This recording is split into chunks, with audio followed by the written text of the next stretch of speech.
Hello दोस्तों, जिस तरह आपको पता है कि बीपीएससी के द्वारा एडीओ का एग्ज़ाम 14 अप्रैल से होने वाला है। उसके लिए हम लोग 70 सेट का एक सीरीज चलाए थे जो जीएस का महासंग्राम के रूप में, जिसमें 100 प्रश्नों का विस्तृत व्याख्या के साथ करते। सिर्फ हम लोग एमसीक्यू नहीं करते, उस एमसीक्यू में जितना क्वेश्चन बन सकता है वो सारा क्वेश्चन को डिटेल से करते हैं। तो उसी का आज हम लोग 8वां वीडियो करेंगे। तो चलिए शुरू करते हैं। चलिए पहला क्वेश्चन, और अगर आपको इसका पीडीएफ चाहिए तो हमारे टेलीग्राम चैनल से जरूर जुड़ जाइएगा, जहां पर मैं इसका सिर्फ पीडीएफ नहीं दूंगा बल्कि इसमें जो 100 क्वेश्चन है उसका आप लोग एमसीक्यू के माध्यम से प्रैक्टिस सेट भी मैंने प्रैक्टिस कर सकते हैं क्यूज के माध्यम से। तो चलिए पहला क्वेश्चन अभिकथन 1। जब लिफ्ट एक समान वेग से ऊपर की ओर जाती है, कौन सा? एक समान वेग से ऊपर की ओर जाती है तो व्यक्ति के आभासी भार में कोई परिवर्तन नहीं होता। जब एक समान वेग से जाएगा तो कोई परिवर्तन नहीं होगा, सही बात है। और एक समान वेग का अर्थ त्वरण शून्य, और इसलिए व्यक्ति को कोई अतिरिक्त बल कार्य नहीं करता है। तो इसका आंसर क्या होगा? ए आर दोनों सत्य है और आर ए का सही व्याख्या भी करता है। देखिए इसका डिटेल। लिफ्ट में व्यक्ति का आभासी भार का सूत्र, लिफ्ट में जो व्यक्ति होता है उसके आभासी भार का सूत्र क्या होता है? W equal to M G plus A. W हो गया वेट, इक्वल टू एम हो गया मास, जी हो गया ग्रेविटी, ए हो गया त्वरण। तो ये सबको जोड़कर इसका भार निकलता है W equal to M G plus A. एक समान वेग होने का अर्थ है कि त्वरण शून्य है, तो त्वरण शून्य हुआ तो एम इक्वल टू सिर्फ W equal to M G हो जाता है, जो व्यक्ति के वास्तविक भार के बराबर है। वही जब लिफ्ट ए त्वरण गति से ऊपर जाती है, जब क्या कर रहा है, ए जो है ए त्वरण गति से ऊपर जाती है तो भार बढ़ता हुआ प्रतीत होता है, तो W equal to M G plus A हो जाता है। जब लिफ्ट ए त्वरण गति से नीचे आती है तो भार घटता हुआ प्रतीत होता है, क्योंकि W equal to M G minus A होता है। जब लिफ्ट की डोरी टूट जाती है तो मुक्त रूप से गिरना ए इक्वल टू जी हो जाता है और यह आभासी भार शून्य हो जाता है। ए इक्वल टू क्या होता है? जी हो जाता है और आभासी भार शून्य हो जाता है। भार क्या है? तो भार एक सदिश राशि है। भार क्या होता है? एक सदिश राशि है जिसका मात्रक न्यूटन होता है, जबकि द्रव्यमान मास एक स्थिर रहता है। जो द्रव्यमान है वो हमेशा स्थिर रहता है, जबकि भार बदलता रहता है। चंद्रमा पर भार पृथ्वी के भार का 1/6 होता है। अब आइए सूची 1 और सूची 2 को मिलाना है। सूची 1 और सूची 2 को मिलाना है, तो चलिए मिलाते हैं। पहला है बोलोमीटर। बोलोमीटर क्या करता है? तो बोलोमीटर विकिरण, उसमें विकिरण को मापता है। बोलोमीटर उसमें विकिरण को मापता है। मैनोमीटर गैसों का दाब को मापता है। मैनोमीटर गैसों का दाब को मापता है। क्रोमोमीटर सटीकता को मापता है। क्रोनोमीटर सटीकता को मापता है। ऑडियोमीटर ध्वनि की तीव्रता को मापता है। ऑडियोमीटर ध्वनि की तीव्रता को मापता है। बोलोमीटर का उपयोग उसमें विकिरण, थर्मल रिडक्शन का और अवरक्त किरणों को मापने के लिए किया जाता है। मोनोमीटर का उपयोग गैसों के दाब को मापने के लिए करते हैं। मोनोमीटर का उपयोग गैसों के दाब को मापने के लिए करते होता है। क्रोनोमीटर एक सटीक घड़ी है जिसका उपयोग जहाजों पर देशांतर निर्धारित करने और सटीक समय जानने के लिए करते हैं। क्रोनोमीटर क्या करता है? तो क्रोनोमीटर एक सटीक घड़ी है। एक क्या है? एक सटीक घड़ी है जिसका उपयोग जहाजों पर देशांतर, क्रोनोमीटर से क्या मापते हैं? जहाजों पर देशांतर निर्धारित करने और सटीक समय जानने के लिए करते हैं। ऑडियोमीटर ध्वनि की तीव्रता को मापता है, जबकि बैरोमीटर वायुमंडल दाब को मापता है। इसका आविष्कार टॉरिसेली ने किया था। बैरोमीटर का आविष्कार टॉरिसेली ने किया था। हाइग्रोमीटर वायुमंडल की आर्द्रता को मापता है। वही पायरोमीटर उच्च तापमान और सूर्य के ताप मापने का स्टीफन के नियम पर आधारित है। जो पायरोमीटर होता है वो उच्च तापमान, जब सूर्य का ताप मापता है, यह मापने के लिए कौन से नियम का प्रयोग करता है? तो स्टीफन के नियम पर आधारित होता है। फिर आता है एनीमोमीटर, यह हवा की गति और दिशा मापने के लिए उपयोग किया जाता है। अल्टीमीटर का उपयोग वायुयानों की ऊंचाई मापने के लिए किया जाता है। किसी द्रव का पृष्ठ तनाव पर तापमान पर क्या प्रभाव पड़ता है? किसी द्रव के पृष्ठ तनाव पर क्या प्रभाव पड़ता है? तो क्या प्रभाव पड़ता है? तापमान बढ़ने पर घटता है। अगर मान लीजिए किसी द्रव का पृष्ठ तनाव पर तापमान का क्या प्रभाव पड़ता है? तो तापमान बढ़ने पर वो घटता है, पृष्ठ तनाव। आइए देखिए डिटेल में। तापमान बढ़ने पर अणुओं की गतिज ऊर्जा काइनेटिक एनर्जी बढ़ती है, जिससे ससंजक बल कमजोर हो जाते हैं और पृष्ठ तनाव घट जाता है। अब पृष्ठ तनाव का SI मात्रक न्यूटन प्रति मीटर होता है। और क्रांतिक तापमान क्रिटिकल टेम्परेचर पर द्रव का पृष्ठ तनाव शून्य होता है, जबकि क्रांतिक कोण क्रिटिकल टेम्परेचर पर द्रव का पृष्ठ तनाव शून्य होता है। वर्षा की बूंदों का गोलाकार होना पृष्ठ तनाव के कारण होता है, ताकि वे न्यूनतम पृष्ठीय क्षेत्रफल घेर सके। फिर आता है द्रवों में घुलनशील अशुद्धियां। क्या बोलता है? द्रवों में घुलनशील अशुद्धियां जैसे नमक मिलाई जाए तो पृष्ठ तनाव बढ़ जाता है। यदि घुलनशील अशुद्धि जैसे साबुन, डिटर्जेंट, तेल मिलाई जाती है तो पृष्ठ तनाव कम हो जाता है। या गर्म सूप ठंडे सूप की तुलना में अधिक स्वादिष्ट लगते हैं, क्योंकि यह गर्म सूप के पृष्ठ तनाव को कम होने से वहाँ की जीव अच्छी तरह से फैलता है। फिर आता है कोशिक तत्व की घटना पृष्ठ तनाव के कारण होती है। जो कोशिक तत्व की घटना है वो पृष्ठ तनाव के कारण होती है, जैसे लालटेन की बत्ती का तेल पर चढ़ना। अब आता है अगला क्वेश्चन, बर्नौली का सिद्धांत किसके संरक्षण पर आधारित है? तो ऊर्जा संरक्षण पर। बर्नौली का सिद्धांत किसके संरक्षण पर आधारित है? तो ये ऊर्जा के संरक्षण पर आधारित है, ऊर्जा के संरक्षण पर आधारित है। बर्नौली का प्रमेय ऊर्जा संरक्षण के सिद्धांत पर आधारित होता है, या केवल आदर्श तरल आइडल लिक्विड आइडल फ्लूइड के लिए मान है जो असंपीड़िता और असयान है, या केवल एक आदर्श तरल के लिए मान है जो संपीड़िता और सयान होता है। समीकरण P = ½ का स्क्वायर ROH होता है। इसका जो दाब ऊर्जा प्लस गतिज ऊर्जा बराबर प्लस स्थितिज ऊर्जा बराबर नियतांक होता है। समीकरण में क्या करते हैं? दाब ऊर्जा प्लस गतिज ऊर्जा प्लस स्थितिज ऊर्जा को जोड़ देंगे तो ये नियतांक में हो जाएगा। फिर कहता है हवाई जहाज के पंखों का आकार इसी सिद्धांत पे कार्य करता है। जो हवाई जहाज का जो पंख होते हैं ना, एयरफॉइल, वो इसका आकार इसी सिद्धांत पे कार्य करता है। ऊपर वेग अधिक, दाब कम, लिफ्ट मिलती है। वैचुरीमीटर क्या बोलता है? वैचुरीमीटर बर्नौली सिद्धांत पर आधारित है, जिसे द्रव के प्रवाह की दर मापते हैं, जबकि वैचुरीमीटर बर्नौली के सिद्धांत पर आधारित है, जिसे द्रव के प्रवाह की दर को मापी जाती है। आंधी में टीन की छतों में उड़ जाना बर्नौली सिद्धांत का उदाहरण है। आंधी में टीन की छतों का उड़ जाना बर्नौली सिद्धांत का उदाहरण है। छत के ऊपर हवा का वेग अधिक होने पर दाब कम हो जाता है। फिर आता है सात्वक समीकरण equation of community A1 V1 = A2 V2 द्रव्यमान संरक्षण पर आधारित है। फिर पास्कल का नियम द्रव सैद्धांतिक का संबंधित है और हाइड्रोलिक लिफ्ट के लिए प्रयुक्त होता है। जो पास्कल का नियम है वो द्रव सैद्धांतिक के सिद्धांत संबंधित है और हाइड्रोलिक लिफ्ट में प्रयुक्त होता है। फिर आता है 5 नंबर क्वेश्चन, N प्रकार के अर्धचालक के बारे में। N प्रकार के अर्धचालक के बारे में निम्नलिखित में से कौन सा कथन सही है? जो N प्रकार का अर्धचालक होता है उसके बारे में कौन सा कथन सही है? N प्रकार के अर्धचालक के बारे में तो ये विद्युत के उदासीन होते हैं। N प्रकार के अर्धचालक सेमीकंडक्टर बनने के लिए शुद्ध सिलिकॉन और जर्मेनियम के पंच संयोजी अशुद्धियां मिलाई जाती है।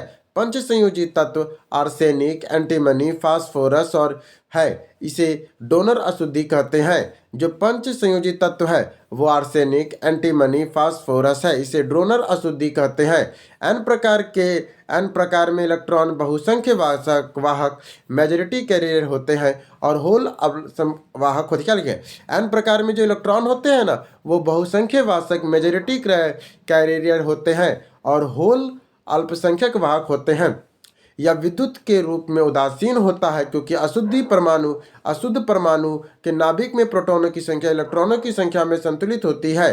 पी प्रकार के अर्धचालक त्रिसंयोजी अशुद्धि जैसे बोरॉन और एल्युमिनियम मिलाई जाती है, जबकि पी प्रकार में होल बहुसंख्य वाहक होते हैं। जो पी प्रकार का अर्धचालक होता है ना उसमें होल जो होते हैं वो बहुसंख्य वाहक होते हैं।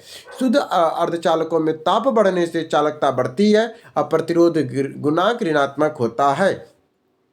शुद्ध अर्धचालकों में ताप बढ़ने पर चालकता बढ़ती है और प्रतिरोध गुणांक ऋणात्मक होता है। डायोड का मुख्य कार्य AC को DC में बदलना है। इसके बाद आता है प्रश्न संख्या 6, प्रकाश विद्युत प्रभाव के संबंध में कौन सा कथन असत्य है? तो सत्य क्या क्या है? तो सत्य क्या क्या है? ये सत्य देखे क्या क्या कर रहा है। या उत्सर्जी इलेक्ट्रॉन पर आधारित गतिज ऊर्जा को आपतित प्रकाश में आवृत्ति पर निर्भर करता है। क्या बोल रहा है? उत्सर्जित इलेक्ट्रॉनों के अधिकतम गतिज ऊर्जा आपतित प्रकाश की आवृत्ति पर निर्भर करते हैं। देहली आवृत्ति इसमें कम आवृत्ति प्रकाश के इलेक्ट्रॉन उत्सर्जित नहीं करता है। क्या करा? देहली आवृत्ति से कम आवृत्ति का प्रकाश इलेक्ट्रॉन उत्सर्जित नहीं करता है। उत्सर्जित इलेक्ट्रॉनों की संख्या आपतित प्रकाश की तीव्रता पर निर्भर करती है। फिर अगला आता है गलत क्या? देखिए, प्रकाश विद्युत उत्सर्जन एक तत्कालिक प्रक्रिया है जो 10⁻⁹ सेकंड में उससे कम समय लगता है। क्या लिखा? प्रकाश विद्युत का उत्सर्जन एक तत्कालिक प्रक्रिया है जिसमें 10⁻⁹ सेकंड या उससे कम समय लगता है। अल्बर्ट आइंस्टीन ने प्रकाश विद्युत प्रभाव की व्याख्या के लिए 1921 का नोबेल का पुरस्कार मिला था। इसका उपयोग क्या था? उत्सर्जित इलेक्ट्रॉनों में गतिज ऊर्जा केवल प्रकाश के आवृत्ति फ्रीक्वेंसी पर निर्भर करता है, तीव्रता पर नहीं। उत्सर्जित इलेक्ट्रॉन की जो गतिज ऊर्जा है वो केवल प्रकाश की आवृत्ति फ्रीक्वेंसी पर निर्भर करता है, तीव्रता पर नहीं। उत्सर्जित इलेक्ट्रॉनों की संख्या फोटो इलेक्ट्रिक करंट प्रकाश तीव्रता इलेक्ट्रिसिटी पर निर्भर करती है। कार्यफलन वह न्यूनतम ऊर्जा है जो किसी धातु सतह के इलेक्ट्रॉन निकलने के लिए आवश्यक है। सीजियम सीएस का कार्यफलन में सबसे कम है। क्या कहता है? कार्यफलन वर्क फंक्शन वह न्यूनतम ऊर्जा है जो किसी धातु सतह में इलेक्ट्रॉन निकलने के लिए आवश्यक है। सीजियम का कार्य का फलन सबसे कम है। देहली आवृत्ति थ्रेशोल्ड फ्रीक्वेंसी वह न्यूनतम आवृत्ति है जिसके नीचे उत्सर्जन संभव नहीं है। यह प्रभाव प्रकाश की करणीय प्रकृति पार्टिकुलर नेचुरल फोटोन के सिद्धांत करता है। फिर आता है ऊष्मागतिकी के दूसरे नियम का तात्पर्य क्या है? ऊष्मागतिकी के दूसरे नियम से क्या तात्पर्य है? तो ऊष्मागतिकी का दूसरा नियम से तात्पर्य होता है वह विलित निकाय जो कि कुल एटीपी समय के साथ हमेशा बढ़ती है और स्थिर रहती है। किसी विलिगत निकाय की कुल एटीपी समय के साथ बढ़ती है और स्थिर रहती है। ऊष्मागतिकी का दूसरा नियम एटीपी अवस्था के माप की अवधारणा देता है। कैल्विन फ्लैक कथन: कोई भी ऊष्मा का इंजन 100% दक्षता वाला नहीं होता है। सभी ऊष्माओं के कारण नहीं बदला जा सकता है। कोरोलिसिस कथन: बिना बाहरी कार्य के ऊष्मा ठंडी वस्तु से गर्म वस्तु की ओर प्रवाहित नहीं होती है। रेफ्रिजरेटर का सिद्धांत है ये। पहला क्वेश्चन कहता है ऊष्मागतिकी का प्रथम नियम ऊर्जा संरक्षण के नियम पर है। ऊष्मागतिकी का जो प्रथम नियम है ना वो ऊर्जा संरक्षण के नियम पर है। वही ऊष्मागतिकी का तीसरा नियम परम शून्य तापमान पे एटीपी शून्य होता है, जबकि ऊष्मागतिकी का तीसरा नियम में परम शून्य ताप एटीपी शून्य होता है। वही ऊष्मागतिकी का 100वां नियम कौन सा? 0th लॉ तापमान की परिभाषा देता है। तापमान की परिभाषा कौन देता है? ऊष्मागतिकी का 100वां नियम 0th लॉ। फिर आता है एटोपी को ब्रह्मांड में ऊर्जा की अनुपलब्धता अनअवेलेबिलिटी की माप की जा सकती है। फिर आता है डॉपलर प्रभाव निम्नलिखित में किस पे लागू होता है? डॉपलर प्रभाव प्रकाश और ध्वनि के तरंगों पर। डॉपलर प्रभाव किस में लागू होता है? तो प्रकाश और ध्वनि दोनों तरंगों पर डॉपलर प्रभाव लगता है। डॉपलर प्रभाव ध्वनि प्रकाश और ध्वनि माने साउंड और प्रकाश मतलब लाइट दोनों तरंगों पे लागू होता है। या स्रोत या श्रोता या पर्यवेक्षक के बीच सापेक्ष गति रिलेटिव मोशन के कारण आवृत्ति में आभासी परिवर्तन होता है। प्रकाश का रेड शिफ्ट दर्शाता है कि तारे आकाशगंगा से हमारे दूर हैं ब्रह्मांड के विस्तार को, जबकि प्रकाश का ब्लू शिफ्ट यह दर्शाता है पिंड हमारी ओर आ रहा है, आवृत्ति बढ़ रही है। रेड शिफ्ट में क्या होता है? ये दूर जाता है तो ब्रह्मांड का विस्तार हो रहा है, जबकि ब्लू शिफ्ट में हमारी ओर आ रहा है तो आवृत्ति बढ़ रही होती है। फिर आता है ध्वनि में जब स्रोत पास आता है तो वो पिच और तीक्ष्णता बहुत बढ़ी हुई प्रतीत होती है। Radar radio wave sonar ultraviolet ultrasonic wave Doppler प्रभाव का उपयोग करके वस्तुओं का वेग मापते हैं। जो रडार है और सोनार है वो डॉपलर प्रभाव का उपयोग करके वस्तुओं का वेग मापते हैं। पुलिस का स्पीड गन वाहनों की गति मापने के लिए डॉपलर रडार का ही प्रयोग करता है। ध्वनि एक अनुदैर्ध्य तरंग है, जबकि प्रकाश एक अनुप्रस्थ या विद्युत चुंबकीय तरंग है। फिर आता है 9 नंबर अभिकथन और उसका ये दिया है। देखिए कथन क्या है? फिनॉल अल्कोहल की तुलना में अधिक अम्लीय है। जो फिनॉल होता है वो अल्कोहल की तुलना में अधिक अम्लीय है। फिनॉल आयन अनुवाद के कारण स्थानीय होता है, जबकि एल्कोसाइड आयरन नहीं है। क्या लगता है, फिनॉइड आयरन अनुनाद के कारण स्थानीय होता है, जबकि एल्कोसाइड आयरन नहीं है। ठीक है, देखिए सही बोल रहा है, देखिए डिटेल करते हैं। फिनॉल जो है C6H5OH जब H हाइड्रोजन आयरन त्यागता है तो फिनोक्साइड आयरन बनता है। फिनॉल में C6H5OH जब हाइड्रोजन आयरन त्यागता है तो फिनोक्साइड आयरन बनता है। फिनोक्साइड आयरन बेंजीन रिंग का अनुवाद के कारण अत्यधिक स्थिर हो जाता है, जिससे फिनॉल आसानी से प्रोटॉन त्यागता है, अधिक अम्लीय होता है। अल्कोहल RHOH में H त्यागने को एल्कोहाइड आयरन बनता है, जो अनुनाद द्वारा स्थिर नहीं होता और R समूह के प्रभाव के कारण अस्थिर होता है। फिनॉल को कार्बेलिक एसिड कहा जाता है। फिनॉल को कार्बेलिक एसिड भी कहा जाता है। वही विवरिक एसिड 266 एंटी ट्रोपलेट का एक बहुलक कार्बनिक अम्ल होता है। अम्लीय शक्ति का क्रम कार्बनिक अम्ल, फिनॉल, पानी, अल्कोहल होता है। अम्लीय शक्ति का क्रम कैसे होता है? सबसे ज़्यादा होता है आपका कार्बनिक, सबसे ज़्यादा होता है अल्कोहल में, उससे कम होता है पानी, फिर फिनॉल, फिर कार्बोलेरिक अम्ल में होता है। मैंने कार्बोलिक अम्ल में सबसे ज़्यादा है और अल्कोहल में सबसे कम अम्लीय होता है। लिटमस परीक्षण में अम्ल जो है वो नीले लिटमस को लाल कर देता है, जबकि Ka अम्ल विरोधक का चिन्ह है। जितना अधिक होगा अम्ल उतना ही प्रबल होगा। K किसका है? तो अम्ल विरोधक का चिन्ह है। 10 नंबर क्वेश्चन, निम्नलिखित में से कौन सा एक थर्मोसेटिंग प्लास्टिक का उदाहरण है? तो थर्मोसेटिंग प्लास्टिक उदाहरण कौन है? तो बेकेलाइट जो है थर्मोसेटिंग प्लास्टिक का उदाहरण है। थर्मोसेटिंग प्लास्टिक वे प्लास्टिक जो एक बार गर्म करके ढालने के बाद दोबारा पिघलाकर आकार नहीं बदला जा सकता, स्थायी रूप ले लेते हैं, उसको क्या कहते हैं? उसको बेकेलाइट कहते हैं। उदाहरण के लिए बेकेलाइट फिनॉल प्लस फॉर्मीडिहाइड मेलामाइन ना टूटने का कॉन्क्री है। बेकेलाइट बनता कैसे है? बेकेलाइट ये फिनॉल पर फॉर्मीडिहाइड से मिलकर बनता है, जिसमें मेलामाइन ना टूटने वाली कॉन्क्री होती है। बेकेलाइट का उपयोग बिजली का स्विच, बर्तन के हैंडल, कंघी बनाने में होता है, क्योंकि यह ऊष्मा और विद्युत का कुचालक है। थर्मोप्लास्टिक इन्हें बार बार गर्म करके नया आकार दिया जा सकता है। उदाहरण के लिए पॉलीथीन, PVC और टेफ्लॉन है। टेफ्लॉन PTF क्या है? पॉलीफेट्रो एलिथिलीन का उपयोग नॉन स्टिक बर्तन के कोटिंग में करते हैं। फिर आता है PVC क्या है? तो PVC पॉलीवैली क्लोराइड का उपयोग हम लोग पाइप और रेनकोट में करते हैं। PVC का प्रयोग कहाँ करते हैं? पाइप में करते हैं और रेनकोट बनाने में करते हैं। पॉलीथीन एक एकलक मोनोलर एथिलीन C2H4 है। रबड़ में वल्कनीकरण का सल्फर का उपयोग उसे कठोर या प्रत्यास्थ बनाने के लिए किया जाता है। सूची 1 और सूची 2 को मिलाना है, तो चलिए मिलाते हैं। सबसे पहले अयस्क क्या है? तो अयस्क में आपका एल्यूमिनियम आ जाएगा। अयस्क बोल रहे हैं फिर से। बॉक्साइट क्या चीज़ से बनता है? तो बॉक्साइट एल्यूमिनियम से बनता है। हेमेटाइट क्या होता है? तो हेमेटाइट लोहा होता है, हेमेटाइट। मेलाकाइट क्या होता है? तो मेलाकाइट तांबा होता है। जबकि कैलेमाइन क्या है? तो कैलेमाइन जस्ता है। कैलेमाइन क्या है? तो कैलेमाइन जस्ता है। देखते हैं, बॉक्साइट जो है एल्यूमिनियम का अयस्क होता है। बॉक्साइट जो होता है वो एल्यूमिनियम का अयस्क है। बॉक्साइट क्या है? एल्यूमिनियम का अयस्क है। हेमेटाइट और मैग्नेटाइट लोहे के प्रमुख अयस्क है, जबकि मैग्नेटाइट सर्वोच्च किस्म का लोहा का अयस्क होता है। मेलाकाइट कॉपर पायराइट तांबे का अयस्क है। मेलाकाइट और कॉपर पायराइट तांबे का अयस्क होता है, जबकि कैलेमाइन और जिंक ब्लेड और जस्ता का अयस्क है। कैलेमाइन और जिंक ब्लेड जस्ता का अयस्क है। सिनेबार पारा का अयस्क होता है। गैलेना सीसा का है। पिंच ब्लेड यूरेनियम का है और मोनाजाइट थोरियम का अयस्क है, जो भारत के केरल में प्रचुर मात्रा से मिलता है।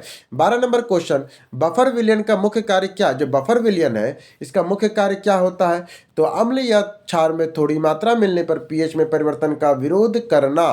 क्या बोलता है? अम्ल या क्षार की थोड़ी मात्रा मिलने पर पीएच के परिवर्तन का विरोध करना है। आइए देखिए, बफर विलयन वह विलयन है जो थोड़ी मात्रा में प्रबल अम्ल या क्षार मिलने पर पीएच के मान में परिवर्तन का प्रतिरोध करता है। मानव रक्त एक प्राकृतिक बफर है जिसे pH 7.4, जिसमें कार्बोनिक एसिड H2CO3 और बाइकार्बोनेट HCO3 में कम करता है। अम्लीय बफर दुर्बल अम्ल और उसके प्रबल क्षार के साथ बना लवण होता है। वही क्षारीय बफर दुर्बल क्षार प्लस उसके प्रबल अम्ल के साथ लवण बनाता है। हेसेबल समीकरण का उपयोग बफर में पीएच की गणना करने के लिए किया जाता है। शुद्ध जल बफर नहीं है और प्रबल अम्ल और प्रबल क्षार का मिश्रण बफर में नहीं होता है। प्रबल अम्ल और प्रबल क्षार का मिश्रण बफर में नहीं होता है। निम्नलिखित में से कौन सा गैस हास्य गैस के रूप में जाना जाता है? तो वो जाना जाता है नाइट्रेट ऑक्साइड। क्या जाना जाता है? नाइट्रेट ऑक्साइड, जिसे N2O कहते हैं। नाइट्रेट ऑक्साइड N2O एक लाफिंग गैस कहा जाता है क्योंकि इसकी खोज प्रोस्टिले ने की थी। इसका प्रयोग शल्य चित्कर्ष और दंत चित्कर्ष में निषेचक के रूप में किया जाता है। यह ग्रीनहाउस गैस भी है।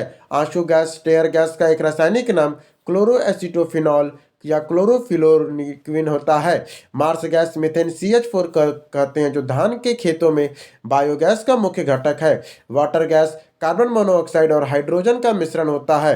प्रोड्यूसर गैस CO+N2 का मिश्रण है। LPG का मुख्य रूप से प्रोपेन और ब्यूटेन होता है, जो गंध के लिए मिथाइल मरकैप्टन में मिलाया जाता है। किस रासायनिक अभिक्रिया की दर को उत्प्रेरक के किस प्रकार प्रभावित करता है? किसी रासायनिक अभिक्रिया की दर को उत्प्रेरक किस प्रकार प्रभावित करता है? तो उत्प्रेरक संक्रमण ऊर्जा को घटाकर करता है। क्या लिखा है ये देखिए, उत्प्रेरक जो होता है अभिक्रिया के लिए एक वैकल्पिक पथ प्रदान करता है जिससे संक्रमण ऊर्जा कम होती है और अभिक्रिया तेज होती है। उत्प्रेरक अभिक्रिया के अंत में रासायनिक रूप से अपरिवर्तित रहता है। यह अभिक्रिया एंथैल्पी या समयवता के स्थिरांक को नहीं बदलता है। एंजाइम में जैव उत्प्रेरक होते हैं जो प्रोटीन के बने होते हैं। एंजाइम में जैव उत्प्रेरक होते हैं जो प्रोटीन के बने होते हैं, जबकि वर्धक उत्प्रेरक की दक्षता को बढ़ाते हैं। जो वर्धक है वो उत्प्रेरक की दक्षता को बढ़ाते हैं, जैसे अमोनिया का निर्माण हैबर विधि से। एमओ जो होता है वो मॉलिब्डेनम होता है। विष में उत्प्रेरक की दक्षता कम होती है, जबकि विष जो है वो उत्प्रेरक की दक्षता को कम करता है। हैबर विधि में लोहे का चूर्ण उत्प्रेरक के रूप में प्रयोग करते हैं। वनस्पति तेल में घी बनाने के लिए हाइड्रोजनीकरण में निकेल का उत्प्रेरक का प्रयोग करते हैं। फिर 15 नंबर आता है ओस्टवाल्ड प्रक्रिया। कौन सा? ओस्टवाल्ड प्रक्रिया का उपयोग किसके औद्योगिक उत्पादन के लिए किया जाता है? तो नाइट्रिक अम्ल के उत्पादन के लिए। ओस्टवाल्ड प्रक्रिया का उपयोग किसके औद्योगिक उत्पादन के लिए करते हैं? तो नाइट्रिक अम्ल के उत्पादन के लिए करते हैं। ओस्टवाल्ड विधि का उपयोग नाइट्रिक अम्ल NHO3 के निर्माण में होता है। इससे प्लेटिनम PT तेज गंध गेज उत्प्रेरक का उपयोग होता है। हैबर विधि का उपयोग अमोनिया NH3 के निर्माण में होता है। संपर्क विधि का उपयोग फ्लोरिक अम्ल H2SO4 का निर्माण होता है और उत्प्रेरक में V0 V2O5 है। फिर आता है सॉल्वे विधि का उपयोग सोडियम कार्बोनेट धोवन सोडा में होता है। सॉल्वे विधि का उपयोग सोडियम कार्बोनेट में धोवन सोडा बनाने में होता है। एक्वा रिजिया अम्लराज के 3 भाग HCl का 1 भाग सांद्र HNO3 का मिश्रण है जो सोने और प्लेटिनियम को गला सकता है। सल्फ्यूरिक अम्ल को रसायनों का राजा किंग ऑफ केमिकल्स या कसील का तेल ऑयल ऑफ वेट्रियोल कहा जाता है। हाइड्रोक्लोरिक अम्ल HCl मानव पेट में पाचन में सहायक होता है। म्यूटेरिक एसिड भी कहते हैं उसे। दिए गए यौगिक और क्वथनांक के बढ़ते क्रम में इसे बैठाना है। तो सबसे ज़्यादा बढ़ते क्रम में अगर देखा जाए तो सबसे ज़्यादा पोटेन, फिर मेली ब्यूटेन, फिर ब्यूटेन आता है। पहले कौन आएगा? पेंटेन, फिर मेली मिथाइल ब्यूटेन, फिर आता है पेंटेन। आइए देखिए, हाइड्रोकार्बन में कार्बन परमाणुओं की संख्या मॉलिक्यूलर मास को बढ़ने का क्वथनांक बढ़ता है, क्योंकि इसमें ब्यूटेन C4H10 का क्वथनांक पेटेन C5H12 से कम होगा। समन्वय की शाखाएं ब्लीचिंग में बढ़ने के पृष्ठीय क्षेत्रफल कम होता है, जिससे वेन डेर वॉल्स बल कमजोर हो जाता है और क्वथनांक घट जाता है। फिर कहता है पेटेंट एक सीधी श्रृंखला है जो अधिकतम क्वथनांक होती है। फिर आता है मिथाइल ब्यूटेन एक शाखा है जो मिथाइल ब्यूटेन एक शाखा है जो पेंटने का काम को कम क्वथनांक होता है। सही क्या होगा? पेंटेन। फिर आ जाएगा मिथाइल ब्यूटेन और सबसे हल्का होता है ब्यूटेन। फिर आता है एल्केन का सामान्य सूत्र क्या? तो CnH2n+2 होता है। जबकि एलपीजी के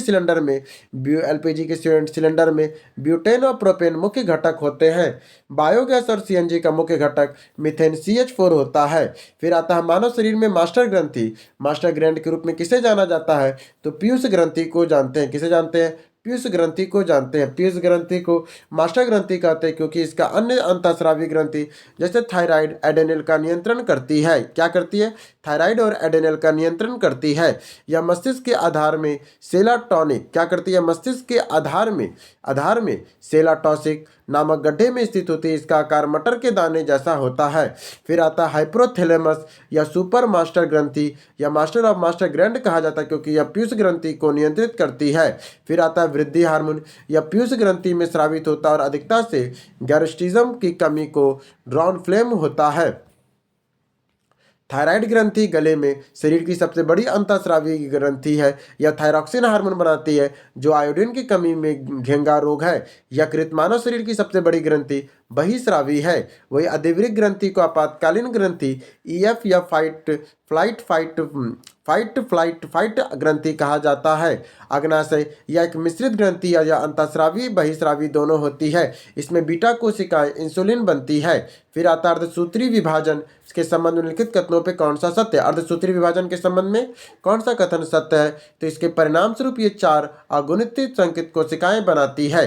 अर्धसूत्री विभाजन केवल जनन कोशिकाओं में होता है। इसमें युग्मक स्पर्म और ओवम बनते हैं।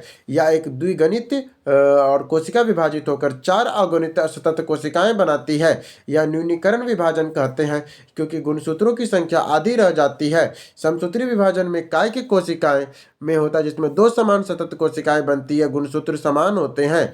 क्रॉसिंग ओवर अर्धसूत्री विभाजन के प्रोफेज 1 की पैटिकीन अवस्था में होती है जिसमें आनुवांशिक विविधता आती है। शब्द में मेसोलिस फार्मर मूर द्वारा किया जाता है। डीएनए और प्रतिकरीकरण कोशिका चक्र के एस फेज में होता है। फिर आता मानव रक्त का पीएच मान लगभग कितना होता है? तो वो होता है आपका 7.4।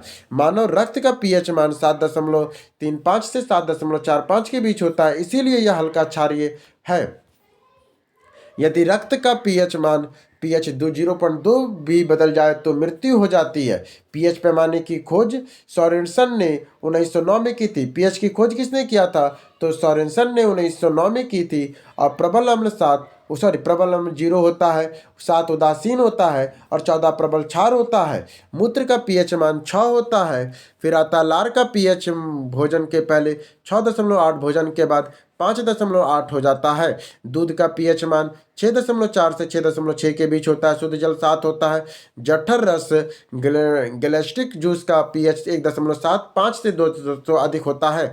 अम्लीय वर्षा पीएच 5.6 से कम होता है SO2 और NO2 की कमी के कारण।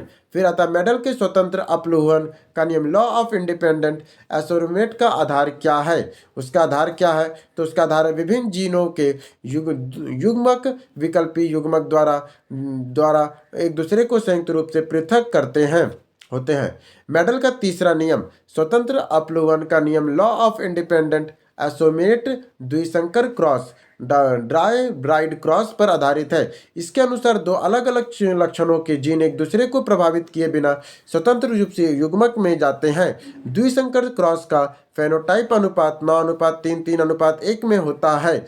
मेडल का फेनोटाइप का देखिए, द्विसंकर क्रॉस में फेनोटाइप का अनुपात कितना होता है? फेनोटाइप का 9:3, 3:1 में होता है। मेडल का प्रतिकरण का नियम, लॉ ऑफ सेगमेंट युग्मकों की शुद्धता का नियम है। क्या कहता है? मेडल का जो प्रतिकरण का नियम है, ठीक है, लॉ ऑफ सेग्रेगेशन युग्मकों की शुद्धता का नियम है, प्रभाविता का नियम है और संकर क्रॉस का अनुपात है। सघनता स्वतंत्र अवयवन के नियम का अपवाद है। क्या बोलता है? सहगणता स्वतंत्र अवयवन के नियम का अपवाद है। इसको TH मॉर्गन और डेसाफिल पर किया था।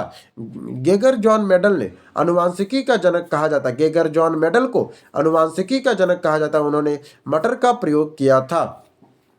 फिर आता है कौन सा विटामिन जल में घुलनशील है? कौन सा विटामिन है जो जल में घुलनशील है? तो वो B और C होता है, तो यहाँ C आंसर होगा। विटामिन में घुलनशील के आधार पर 2 समूह में बांटा गया है, जल में घुलनशील और वसा में घुलनशील। जल में घुलनशील विटामिन B है और कॉम्प्लेक्स और विटामिन C है, जबकि वसा में घुलनशील विटामिन कीड़ा है, KEDA है। याद रखने के लिए विटामिन C का रासायनिक नाम एस्कॉर्बिक अम्ल है। विटामिन सी की कमी से स्कर्वी रोग होता है जो मसूड़ों में खून आता है। ताप संवेदी विटामिन को पकाने के लिए नष्ट हो जाता है। यह घाव भरने में सहायक होता है और शरीर के रोग प्रतिरोधक क्षमता बढ़ाता है।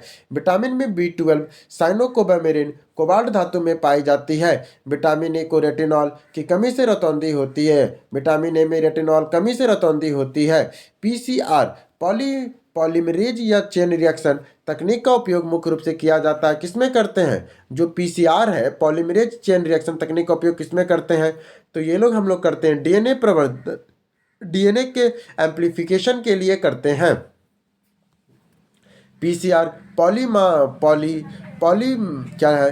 PCR पॉलीमेयर चेन रिएक्शन का उपयोग डीएनए के एक छोटे खंड की लाखों प्रतियां बनाने के लिए किया जाता है। इस तकनीक की खोज कैरी मुलिलेस ने 1983 में की थी और उन्हें इसके लिए नोबेल पुरस्कार मिला था। इसका प्रयोग अपराध विज्ञान, फॉरेंसिक साइंस में पृथक परीक्षण और संक्रमण रोगों के कोविड-19 के निदान में होता है। इसमें ट्रैक पॉलीमरेज एंजाइम का उपयोग होता है जो उच्च तापमान पर भी सक्रिय रहता है।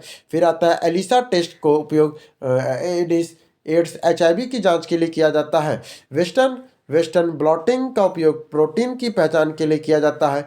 RNA से DNA बनाने की प्रक्रिया को रिवर्स ट्रांसक्रिप्शन कहते हैं। फिर आता है इंसुलिन हार्मोन का मुख्य कार्य क्या है? इंसुलिन हार्मोन का मुख्य कार्य तो रक्त शर्करा के स्तर को कम करना। इंसुलिन हार्मोन का मुख्य कार्य क्या होता है? रक्त में जो शर्करा का स्तर उसको कम करता है। इंसुलिन अग्नाशय के लेगरहेंस की द्वीपिकाओं की बीटा कोशिकाओं से स्रावित होता है। इसका मुख्य कार्य रक्त में ग्लूकोज शर्करा के स्तर को कम करना है। यह ग्लूकोज में ग्लाइकोजन में परिवर्तित करके यकृत और मांसपेशियों में संग्रहित करता है। इंसुलिन की कमी से मधुमेह रोग होता है। ग्लूकागॉन हार्मोन अल्फा कोशिकाओं से निकलता और रक्त शर्कराओं को बढ़ाता है। इंसुलिन का उल्टा है ये। अग्नाशय एक मिश्रित ग्रंथि, एक अंतःस्रावी और बहिःस्रावी दोनों है। इंसुलिन की खोज बैटिंग और बेस्ट ने 1921 में की थी। इंसुलिन में जस्ता धातु पाई जाती है। निम्नलिखित में अगला क्वेश्चन, निम्नलिखित में से कौन सा युग्मक सही सुमेलित नहीं है? तो कौन सा सही सुमेलित है? कौन सा सही सुमेलित नहीं? तो डी नहीं, बाकी संघ का पेरिफेला नाल तंत्र है। संघ में पेरिफेला कैसा है? तो नाल तंत्र है। संघ में सेलिट्रेटा क्या है? तो दंश कोशिकाएं हैं। संघ में प्लेंटी हेमेथेनिज में क्या होती है? तो ज्वारा कोशिकाएं होती है। देखिए क्या कहता है, संघ में एनिलिडा के जंतुओं की वास्तविक देह गुहा पाई जाती है, कुटगुहा नहीं। जो संघ का जो एनिलिडा है ना, उसमें वास्तविक देह गुहा थ्रू केरोमोन पाई जाती है, कुटगुहा नहीं। फिर कुटगुहा संघ एडेस्केमेथेनीज और निमेटोडेरा में पाई जाती है। जो कुटगुहा है वो संघ एंथ्रेमेनीज या निमेटोडा जिसे गोल कृमि में पाई जाती है। पेरिफेला स्पंज में जल परिवहन के लिए नाल तंत्र का पाया जाता है। सिलेट्रेटा जैसे हाइड्रा जेलीफिश में शिकार और रक्षा के लिए दंत कोशिकाएं होती है। प्लेंटी हेमेथेनिज चपटे कृमि के उत्सर्जन के लिए ज्वाला कोशिकाएं फ्लेम सेल होती है। फिर आता ऑर्थोपोडा जंतु। ऑर्थोपोडा जंतु सबसे बड़ा संघ है कीड़े मकोड़े का, जबकि मोलस्का दूसरा सबसे बड़ा संघ है, जैसे घोंगा और ऑक्टोपस होते हैं। चिपको आंदोलन मुख्य रूप से किसके संरक्षण से संबंधित है? तो वो वन पेड़ से है। चिपको आंदोलन किसके लिए है? तो ये वन पेड़ के लिए है, वन पेड़ के लिए है। चिपको आंदोलन वन पेड़ों की कटाई को रोकने के लिए एक अहिंसक आंदोलन है। 1973 में उत्तराखंड के तत्कालिक उत्तर प्रदेश में चिमौली जिले में शुरू हुआ। सुंदरलाल बहुगुणा चंडी प्रसाद भट्ट इसके प्रमुख नेता थे। महिलाओं के पेड़ों में चिपकने कर उन्हें काटने से बचाती थी, इसीलिए इसका नाम चिपको पड़ा। यह आंदोलन राजस्थान की खिजड़ी गांव के अस्मिता देवी बिश्नोई के बलिदान 1730 से प्रेरित था। फिर आता है आपका दक्षिण भारत में इस तरह का अपीको आंदोलन कर्नाटक 1983 पोडुंग हेड्रेक द्वारा चलाया गया। फिर आता नर्मदा बचाओ आंदोलन का नेतृत्व मेघा पेटनायक ने किया बड़े बांधों के विरोध के लिए। सूची 1 और सूची 2 को मिलाना है। फिर आपका आता है आपको चलिए मिलाते हैं। मलेरिया किससे होता है? मलेरिया आपको प्रोटोजोआ की वजह से होता है। क्षय रोग किसके वजह से होता है? तो क्षय रोग जीवाणु की वजह से होता है। एड्स विषाणु की वजह से होता है और दाद कवक की वजह से होता है। आइए चलिए आगे। मलेरिया क्या है? तो मलेरिया प्लाज्मोडियम नामक प्रोटोजोआ से होता है। जो मलेरिया जो होता है वो प्लाज्मोडियम नामक प्रोटोजोआ से होता है, जिसका वाहक मादा एनाफिलीज मच्छर है। क्षय रोग जिसे माइक्रोबैक्टीरियम ट्यूबरकुलोसिस जीवाणु का होता है। एड्स क्या है? तो एचआईवी विषाणु से होता है जो प्रतिरक्षा प्रणाली को नष्ट करता है। दाद क्या है? तो कवक संक्रमण के कारण होता है। जबकि टाइफाइड से साल्मोनेला टाइफी जीवाणु से होता है, जो विडाल टेस्ट की जांच के लिए करते हैं। जबकि डेंगू इजिप्टी मच्छर के काटने से होता है, जिसे हड्डी तोड़ बुखार भी कहते हैं। फिर अगला क्या आता है? रेबीज विषाणु से होता है। जबकि रेबीज जो है वो विषाणु से होता है कुत्ते के काटने से। लुईस पास्चर ने इसका टीके की खोज किया था। एलिसा परीक्षण एड्स की पहचान के लिए किया जाता है। जबकि बीसीजी का टीका टीबी के बचाव के लिए जन्म के तुरंत बाद दिया जाता है। फिर आता है क्योटो प्रोटोकॉल का मुख्य उद्देश्य क्या? क्योटो प्रोटोकॉल का मुख्य उद्देश्य ग्रीनहाउस गैसों का उत्सर्जन को कम करना है। क्योटो प्रोटोकॉल का भी मुख्य उद्देश्य क्या है? तो ग्रीनहाउस गैसों के उत्सर्जन को कम करना है। देखिए क्या लिखा है? क्योटो प्रोटोकॉल एक अंतरराष्ट्रीय संधि है जिसका उद्देश्य ग्रीनहाउस गैस CO2 CH4N2 आदि उत्सर्जन को कम करना है। यह 1997 में क्योटो जापान में अपनाया गया। 2005 में इसे लागू किया गया। UNICEF UNFCCC United nation framework convention on climate change से जुड़ा हुआ है। मॉन्ट्रियल प्रोटोकॉल 1987 के संबंध ओजोन परत के संरक्षण CFC पे प्रतिबंध है। जबकि मॉन्ट्रियल प्रोटोकॉल 1987 का संबंध ओजोन परत के संरक्षण CFC के प्रतिबंध से है।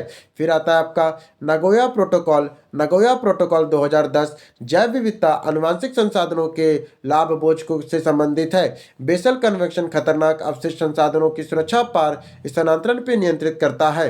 रामसर कन्वेंशन 1971 आर्द्रभूमि के संरक्षण के लिए है। मानव हृदय में ऑक्सीजन युक्त रक्त फेफड़ों के कहाँ प्रवेश करता है? तो कहाँ पे प्रवेश करता है? तो ये आपका बायां अलिंद में करता है। फेफड़ों में शुद्ध ऑक्सीजन से युक्त रक्त फुफ्फुस सिराएं क्या बोलता है?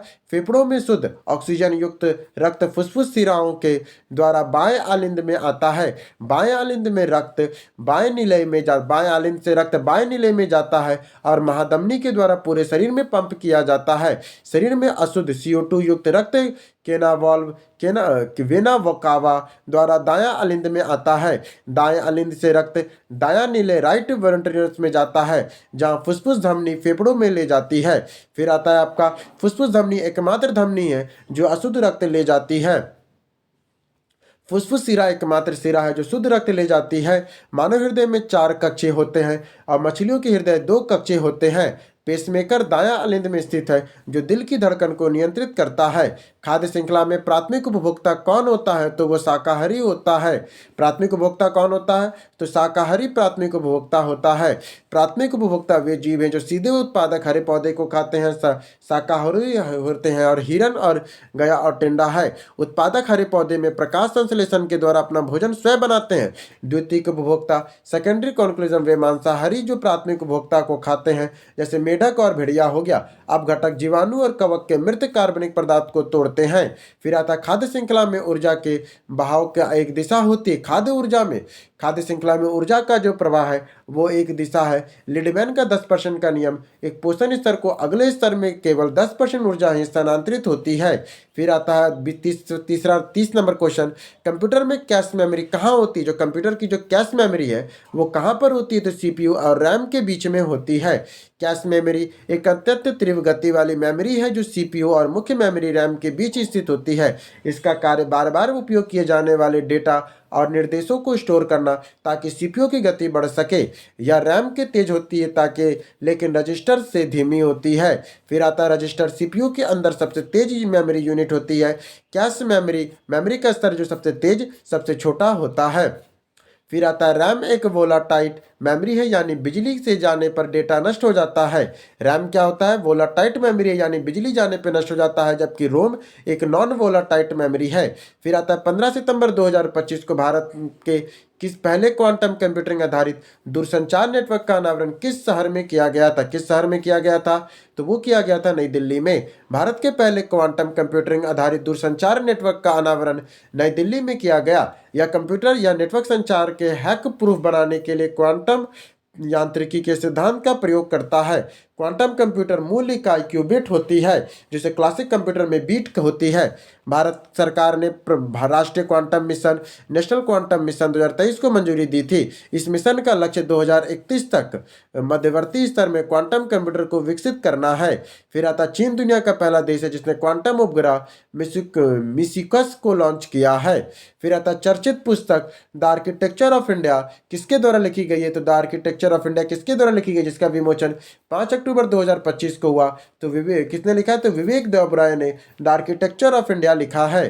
क्या लिखा है? ये देखिए, द आर्किटेक्चर ऑफ इंडिया पुस्तक विवेक देवराय द्वारा लिखी गई है। विवेक देवराय द्वारा प्रसिद्ध अर्थशास्त्री और प्रधानमंत्री की आर्थिक सलाहकार परिषद PMEAC के अध्यक्ष है। यह पुस्तक भारत के आर्थिक और सामाजिक सुधारों का विश्लेषण करती है। डॉक्टर S जयशंकर विदेश मंत्री प्रसिद्ध पुस्तक the India way strategy for अनस्टैंडर्ड वर्ल्ड है।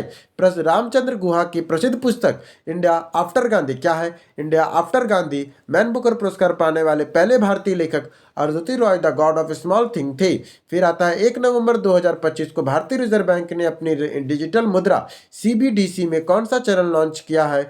तो ये दूसरा चरण को लॉन्च किया है। 1 नवंबर 2025 को RBI ने अपनी डिजिटल मुद्रा CBDC central bank of digital currency का दूसरा चरण लॉन्च किया। यह चरण खुदरा रिटेल उपयोग का विस्तार को अधिक शहरों में किया गया है। भारत में डिजिटल मुद्रा ई-रुपये कहा जाएगा। RBI ने अपनी पहली खुदरा डिजिटल मुद्रा पायलट परियोजना 1 दिसंबर 2022 को शुरू की थी। CBDC ब्लॉकचेन तकनीक पर आधारित है, लेकिन यह क्रिप्टो करेंसी से अलग है क्योंकि यह केंद्रीय बैंकों द्वारा नियंत्रित है। फिर आता RBI की स्थापना 1 अप्रैल 1935 को हिल्टन यंग कमीशन की सिफारिश पे हुआ था। फिर आता 34 नंबर क्वेश्चन आपका 2 अक्टूबर 2025 को बिहार सरकार ने जल जीवन हरियाली अभियान के तहत शहरी क्षेत्रों में हरित आवरण बढ़ाने के लिए किस नई योजना की घोषणा किया है? तो मुख्यमंत्री शहरी वृक्षारोपण प्रोत्साहन योजना। कौन सा है? मुख्यमंत्री शहरी वृक्षारोपण प्रोत्साहन योजना। बिहार सरकार 2 अक्टूबर 2025 को मुख्यमंत्री शहरी वृक्षारोपण प्रोत्साहन योजना की घोषणा की। यह योजना जल जीवन हरियाली अभियान का हिस्सा है। इसका उद्देश्य शहरी क्षेत्रों में निजी भूमि पर वृक्षारोपण को बढ़ावा देना है। बिहार में हरित आवरण ग्रीन कवर में 17% तक लाने का लक्ष्य है। वन महोत्सव भारत में प्रतिवर्ष जुलाई माह के प्रथम सप्ताह में मनाया जाता है। KM मुंशी 1950 में। बिहार का राजकीय वृक्ष पीपल और राजकीय पुष्प गेंदा है। बिहार का राजकीय वृक्ष कौन है? तो पीपल और राजकीय पुष्प गेंदा है। फिर आता है आपका हाल ही में जारी वैश्विक नवाचार सूचकांक 2025 में भारत कौन से स्थान प्राप्त किया है? तो 40वां स्थान किया है। वैश्विक नवाचार सूचकांक भारत कौन से स्थान पर है? तो 40वें स्थान पर है। वैश्विक नवाचार सूचकांक 2025 में भारत 40वें स्थान पर है। यह सूचकांक विश्व बौद्धिक संपदा संगठन WIPO द्वारा जारी किया जाता है। पिछले वर्ष कई वर्षों से अपनी रैंकिंग में लगातार सुधार कर रहा है। 2015 में अपने 81वें स्थान पर है। स्विट्जरलैंड लगातार कई वर्षों से इस सूचकांक में शीर्ष स्थान पर बना हुआ है। WIPO का मुख्यालय जिनेवा स्विट्जरलैंड में है। वैश्विक भुखमरी सूचकांक ग्लोबल हंगर इंडेक्स में भारत का स्थान चिंताजनक स्थिति में है। मानव विकास सूचकांक HDI UNDP द्वारा जारी किया जाता है। भारत और चीन के बीच भारत और चीन का नया राजदूत चीन में भारत का नया राजदूत किसे नियुक्त किया गया है? तो वो है प्रदीप कुमार रावत। प्रदीप कुमार जो रावत है वो चीन में भारत के नए राजदूत हैं। प्रदीप कुमार रावत चीन में भारत का नया राजदूत नियुक्त किया गया। 1990 बैच के IFS अधिकारी और पहले नीदरलैंड में राजदूत थे। भारत और चीन के बीच सीमा रेखा मैकमोहन रेखा कहा जाता है। पंचशील समझौता 1954 भारत चीन के बीच हुआ है। 2020 में गलवान घाटी संघर्ष में भारत चीन संबंधों का एक प्रमुख घटना थी। विक्रम मिस्री भारत के उपराष्ट्रीय सुरक्षा सलाहकार डिप्टी कमिश्नर है। कौन है? विक्रम मिस्री। 37 नंबर विश्व बैंक के नए अध्यक्ष के रूप में किसे चुना गया है? तो वह अजय बांगा है। विश्व बैंक के नए अध्यक्ष कौन है? तो अजय बांगा है। ये देखिए, भारतीय मूल के अमेरिकी अजय बांगा ने विश्व बैंक के अध्यक्ष चुना गया। उन्होंने डेविड मालपस का स्थान लिया है। अजय बांगा मास्टर कार्ड के पूर्व CEO थे। विश्व बैंक का मुख्यालय वाशिंगटन DC अमेरिका में है। विश्व बैंक IMF के बेटन वुड ट्विंस कहा जाता है। क्रिस्टिना जॉर्जीवा IMF के प्रबंध निर्देशक है। विश्व बैंक समूह में 5 संस्थाएं शामिल है। कौन कौन शामिल है? IBRD, DIDA, IFC, MGA, MG MIGA और ICSID। 5 गो कौन कौन है? IBRD, IDA, IFC, MGA, ICSID है। 70वें संयुक्त राष्ट्र महासभा सत्र में भारतीय प्रतिनिधिमंडल का नेतृत्व किसने किया? तो एस जयशंकर ने किया। 70वें संयुक्त राष्ट्र महासभा UNGC के सत्र में भारतीय प्रतिनिधिमंडल का नेतृत्व विदेश मंत्री एस जयशंकर करेंगे। संयुक्त राष्ट्र की स्थापना 24 अक्टूबर 1945 को हुआ था। UN का मुख्यालय न्यूयॉर्क USA में है। एंटोनियो गुटेरेस वर्तमान में संयुक्त राष्ट्र के महासचिव है। विजय लक्ष्मी पंडित 1953 में संयुक्त राष्ट्र महासभा की पहली महिला अध्यक्ष थी। फिर आता है आपका अगला, संयुक्त राष्ट्र सुरक्षा परिषद UNSC में 5 स्थायी सदस्य, वीटो पावर और 10 अस्थायी अध्यक्ष होते हैं। भारत 4G समूह का सदस्य है जो UNSC के स्थायी सीट की मांग कर रहा है। अखिल भारतीय पीठासीन अधिकारियों का सम्मेलन 2025 में किस शहर में हुआ? तो गांधीनगर में हुआ। अखिल भारतीय पीठासीन अधिकारियों के 85वां सम्मेलन गुजरात के गांधीनगर में आयोजित किया गया था। पीठासीन अधिकारी का अर्थ लोकसभा अध्यक्ष और विधानसभा के अध्यक्ष राज्यों में होता है। लोकसभा के वर्तमान अध्यक्ष ओम बिरला है। अनुच्छेद 93 में लोकसभा अध्यक्ष और उपाध्यक्ष का उल्लेख है। अनुच्छेद 178 178 में राज्य के विधानसभा के अध्यक्ष और उपाध्यक्ष का उल्लेख है। संयुक्त अधिवेशन में अनुच्छेद 108 की अध्यक्षता लोकसभा अध्यक्ष करता है। चंडीगढ़ हवाई अड्डे का नाम बदलकर किस स्वतंत्रता सेनानी के नाम पर रखा गया है? तो भगत सिंह के नाम पर रखा गया है। चंडीगढ़ अंतर्राष्ट्रीय हवाई अड्डे का नाम बदलकर शहीद भगत सिंह अंतर्राष्ट्रीय हवाई अड्डा कर दिया गया है। पंजाब और हरियाणा सरकार की सहमति से किया गया। भगत सिंह, सुखदेव और राजगुरु को 23 मार्च 1931 को लाहौर के षड्यंत्र केस में फांसी दी गई थी। भगत सिंह मैं नास्तिक क्यों, वाई आई एम ए अर्थरिस्ट नामक लेख लिखा किया था। उन्होंने बुटेश्वर दत्त के साथ मिलकर 1929 में सेंट्रल लेजिस्लेटिव असेंबली में बम फेंका था। अंडमान निकोबार में रॉस द्वीप का नाम बदलकर नेताजी सुभाष चंद्र बोस द्वीप रखा गया था। व्हीलर द्वीप का नाम बदलकर APJ अब्दुल कलाम रखा गया था। सितंबर 2025 में शहरी गरीबों के लिए किफायती आवास प्रदान करने के लिए किस राज्य ने अपना घर योजना शुरू किया है? अपना घर योजना किसने शुरू किया? अपना घर मध्य प्रदेश ने शुरू किया है। अपना घर योजना का उद्देश्य शहरी गरीबों को सब्सिडी दरों पर पक्के मकान उपलब्ध कराना है। मध्य प्रदेश सरकार यह योजना सबके लिए आवास हाउसिंग फॉर ऑल के लक्ष्य के तहत शुरू किया है। प्रधानमंत्री आवास योजना शहरी की शुरुआत 25 जून 2025 को की गई है। PMAYU का लक्ष्य 2024 तक सभी पात्र शहरी परिवारों को पक्का मकान सुनिश्चित करना है। लाडली बहला योजना मध्य प्रदेश सरकार की एक प्रमुख योजना है जो प्रति माह 1250 रुपए की आर्थिक सहायता देती है। मध्य भारत में भारत का हृदय हार्ट ऑफ इंडिया कहा जाता है। इंदौर मध्य प्रदेश में लगातार 7वीं बार भारत का स्वच्छ शहर चुना गया है। सांची मध्य प्रदेश में भारत का पहला सोलर सिटी है। मध्य प्रदेश में सर्वाधिक राष्ट्रीय उद्यान 11 और बाघों की संख्या 785 है। भारत ने 2025 तक अपनी कुल ऊर्जा मिश्रण में नवीकरणीय ऊर्जा की हिस्सेदारी कितने प्रतिशत तक बढ़ाने का लक्ष्य रखा है? तो कितने परसेंट तक? 50% तक। भारत का लक्ष्य 2030 तक गैर जीवाश्म ईंधन स्रोतों से 50% विद्युत क्षमता स्थापित करना है। COP 26 ग्लासगो में जो हो रहा है, भारत के प्रधानमंत्री ने पंचामृत की घोषणा किया। भारत के प्रधानमंत्री ने पंचामृत की घोषणा कहाँ किया था? COP 26 ग्लासगो में किया था। भारत 2070 तक शुद्ध शून्य नेट जीरो कार्बन उत्सर्जन का लक्ष्य रखा है। 2030 तक 500 गीगावाट नवीकरणीय ऊर्जा क्षमता प्राप्त करने का लक्ष्य है। भारत का तीसरा सबसे बड़ा ऊर्जा उपभोक्ता देश है। अंतर्राष्ट्रीय गठबंधन का मुख्यालय गुरुग्राम हरियाणा में है। फिर भारत का पहला 24x7 सौर ऊर्जा से संचालित गांव मोढेरा गुजरात है। कोचीन अंतर्राष्ट्रीय हवाई अड्डा केरल दुनिया का पहला पूर्णतः सौर ऊर्जा संचालित हवाई अड्डा है। राष्ट्रीय हाइड्रोजन मिशन की शुरुआत 15 अगस्त 2021 को हुई थी। फिर आता आपका 43 नंबर क्वेश्चन, मिस वर्ल्ड 2025 का खिताब जीतने वाली सनी शेट्टी का संबंध किस राज्य से है? जो मिस वर्ल्ड 2025 का खिताब जीती सन्नी शेट्टी का संबंध किस राज्य से है? सन्नी शेट्टी का संबंध कर्नाटक से है। सन्नी शेट्टी का संबंध कर्नाटक राज्य से है। उन्होंने फेमिना मिस इंडिया 2022 का खिताब जीता है सन्नी शेट्टी ने। सन्नी वर्ल्ड प्रतियोगिता 1951 में एरिल मेरी द्वारा यूके में की गई थी। रीता फार्मिया 1966 मिस वर्ल्ड की पहली भारतीय और एशियाई महिला थी। ऐश्वर्या राय ने 1994 में, डायना हेडल ने 97 में, युक्ता अरबाकी ने 99, प्रियंका चोपड़ा 2000, मानुषी छिन्नर 2017 अन्य भारतीय मिस वर्ल्ड विजेता है। 71वें मिस वर्ल्ड 2024 का आयोजन भारत मुंबई में हुआ। इसकी विजेता क्रिस्टेला प्रिजिकोवा चेक गणराज्य की थी। हरनाज संधू 2021 में मिस यूनिवर्स का खिताब जीतने वाली तीसरी भारतीय है। तो ये किसने जीता? मिस यूनिवर्स का खिताब जीता हरनाज सिंधु ने 2021 में। सुष्मिता सेन 1994 में मिस यूनिवर्स बनने वाली पहली भारतीय थी। फिर आता है सरगम कौशल ने मिसेज वर्ल्ड 2022 का खिताब जीता है।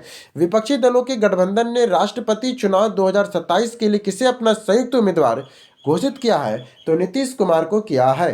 प्रश्न के संदर्भ में बिहार के मुख्यमंत्री नीतीश कुमार ने विपक्षी गठबंधन दल इंडिया को संभावित उम्मीदवार बताया गया है। राष्ट्रपति चुनाव का अनुच्छेद 54 के तहत एक निर्वाचक मंडल इलेक्टोरल कॉलेज द्वारा किया जाता है। निर्वाचक मंडल में संसद के दोनों सदनों के निर्वाचित सदस्य और राज्यों के विधानसभा के निर्वाचित सदस्य शामिल होते हैं। राष्ट्रपति चुनाव में अनुपातिक प्रतिनिधि और एकल संक्रमण मत प्रणाली का उपयोग होता है। राष्ट्रपति पद के लिए न्यूनतम आयु 35 वर्ष होनी चाहिए और राष्ट्रपति द्रौपदी मुर्मू की 15वीं और पहली आदिवासी महिला राष्ट्रपति है। नीलम संजीव रेड्डी 1977 में निर्विरोध चुने जाने वाले एकमात्र राष्ट्रपति थे।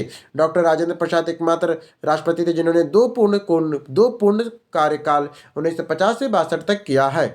फोर्ब्स इंडिया की रिच लिस्ट 2025 के अनुसार भारत के दूसरे सबसे अमीर व्यक्ति कौन है, तो गौतम अडानी है। फोर्ब्स सूची के अनुसार मुकेश अंबानी भारत और प्रथम और गौतम अडानी दूसरे स्थान पर है। गौतम अडानी अडानी समूह के संस्थापक और अध्यक्ष है। उनका मुख्यालय अहमदाबाद में है। मुकेश अंबानी रिलायंस इंडस्ट्री के चेयरमैन है। और शिव नादर HCL टेक्नोलॉजी भारत में प्रमुख IT उद्योगपति और परोपकारी है। सावित्री जिंदल भारत की सबसे अमीर महिला जिंदल समूह की है। जेफ बेजोस, एलन मस्क दुनिया के शीर्ष अमीरों में शामिल है। बर्नार्ड अर्नॉस्ट दुनिया में सबसे अमीर व्यक्ति लग्जरी फैशन की सूची में अक्सर शीर्ष पे रहते हैं। भारत में सबसे ज्यादा अरबपतियों की सूची मुंबई शहर में है। रैयतवाड़ी व्यवस्था का मुख्य रूप से किस क्षेत्र में लागू हुआ था, तो रैयतवाड़ी व्यवस्था ये मद्रास और बंबई प्रेसिडेंसी में लागू हुआ था। रैयतवाड़ी व्यवस्था 1820 में थॉमस मुनरो और कैप्टन रीड द्वारा मद्रास में शुरू की गई थी। यह व्यवस्था सरकार सीधे किसानों रैयतों से लगान वसूला करती थी। ब्रिटिश भारत में सार्वजनिक क्षेत्र 51% पे लागू था। यह स्थायी बंदोबस्त 1793 में लॉर्ड कार्निस द्वारा बंगाल, बिहार और उड़ीसा में लागू की गई थी। स्थायी बंदोबस्त 19% क्षेत्र में। महलवाड़ी व्यवस्था 1822 में हॉल्ट मैकाजी द्वारा पंजाब, मध्य प्रांत, पश्चिमी यूपी में लागू की गई थी 30% क्षेत्र पे। सूर्यास्त का कानून सनसेट लॉ स्थायी बंदोबस्त से संबंधित था। रैयतवाड़ी बंदोबस्त में लगान की दरें बहुत ऊंची थी। 3 कटिया प्रथा नील की खेती से जुड़ी एक शोषक व्यवस्था थी। अशोक के शिलालेखों में सबसे पहले किसने पढ़ा था, तो अशोक के शिलालेखों को सबसे पहले जेम्स प्रिसेप ने पढ़ा था। जेम्स प्रिसेप ने 1837 में अशोक के शिलालेखों को ब्राह्मी लिपि में पढ़ने में सफलता प्राप्त की थी। अशोक के शिलालेख मुख्य रूप से ब्राह्मी, खरोष्टी, ग्रीक और अरमाइक लिपि में लिखे जाते थे। शहबाजगढ़ी और मानसरहेरा अभिलेख खरोष्टी लिपि में था। अशोक का नाम अशोक, मस्की, गुजरात और नेटूर और उदयगोरम अभिलेखों में मिलता है। भबरू बैराट अभिलेख में अशोक ने स्वयं को मगधाधिराज कहा है। 13वें शिलालेख में कलिंग युद्ध 261 ईसा पूर्व में वर्णन है। अलेक्जेंडर कनिंघम ने भारतीय पुरातत्व का जनक कहा जाता है। विलियम जोन्स ने 1784 में एशियाटिक सोसाइटी ऑफ बंगाल की स्थापना की थी। रोमन देई अभिलेख में सबसे छोटा स्तंभ लेख है जो काराधार टैक्सेशन से संबंधित है। भारतीय संविधान की प्रस्तावना में संशोधन किस संशोधन अधिनियम के द्वारा हुआ था, तो 42वें के तहत हुआ था। 42वां संशोधन 1976 द्वारा प्रस्तावना में समाजवादी, पंथनिरपेक्ष और अखंडता शब्द जोड़े गए थे। इसे लघु संविधान, मिनी कॉन्स्टिट्यूशन भी कहा जाता है। यह स्वर्ण सिंह समिति की सिफारिशों पर किया गया था। केशवानंद भारती मामला 1973 में सुप्रीम कोर्ट ने कहा है कि प्रस्तावना संविधान का अभिन्न अंग और इसमें संशोधन किया जा सकता है मूल ढांचे को छोड़कर। फिर आता 44वां संशोधन 1978 ने संपत्ति के अधिकार को मौलिक अधिकार से हटाकर विधिक अधिकार 300A बना दिया है। 61वां संविधान संशोधन 1979 में मतदान की आयु 21 से घटाकर 18 वर्ष कर दी है।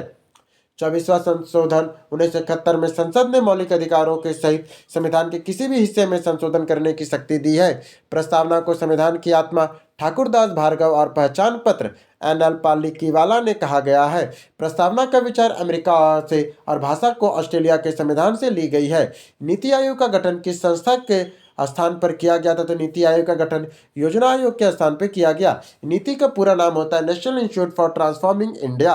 इसका गठन 1 जनवरी 2015 को योजना आयोग 15 मार्च 1950 के स्थान पर किया गया है। प्रधानमंत्री नीति आयोग ने पदेन अध्यक्ष एक्स ऑफिसर चेयरमैन होता है। नीति आयोग सहकारी संवाद या बॉटम अप दृष्टिकोण पर कार्य करता है। इसके वर्तमान अध्यक्ष सुमन बेरी और CEO BVR सुब्रमण्यम है। राष्ट्रीय विकास दल NDC का गठन 1952 में हुआ था। वित्त आयोग एक संवैधानिक संस्था 280 के तहत जो 16वें वित्त आयोग के अध्यक्ष अरविंद पनगड़िया है। योजना आयोग ने 12वीं पंचवर्ष योजना चलाई थी जो अंतिम था 12 से 17 के बीच में। भारत की जनगणना 2011 के अनुसार सबसे कम जनसंख्या घनत्व वाला राज्य कहाँ है, तो वो अरुणाचल प्रदेश है।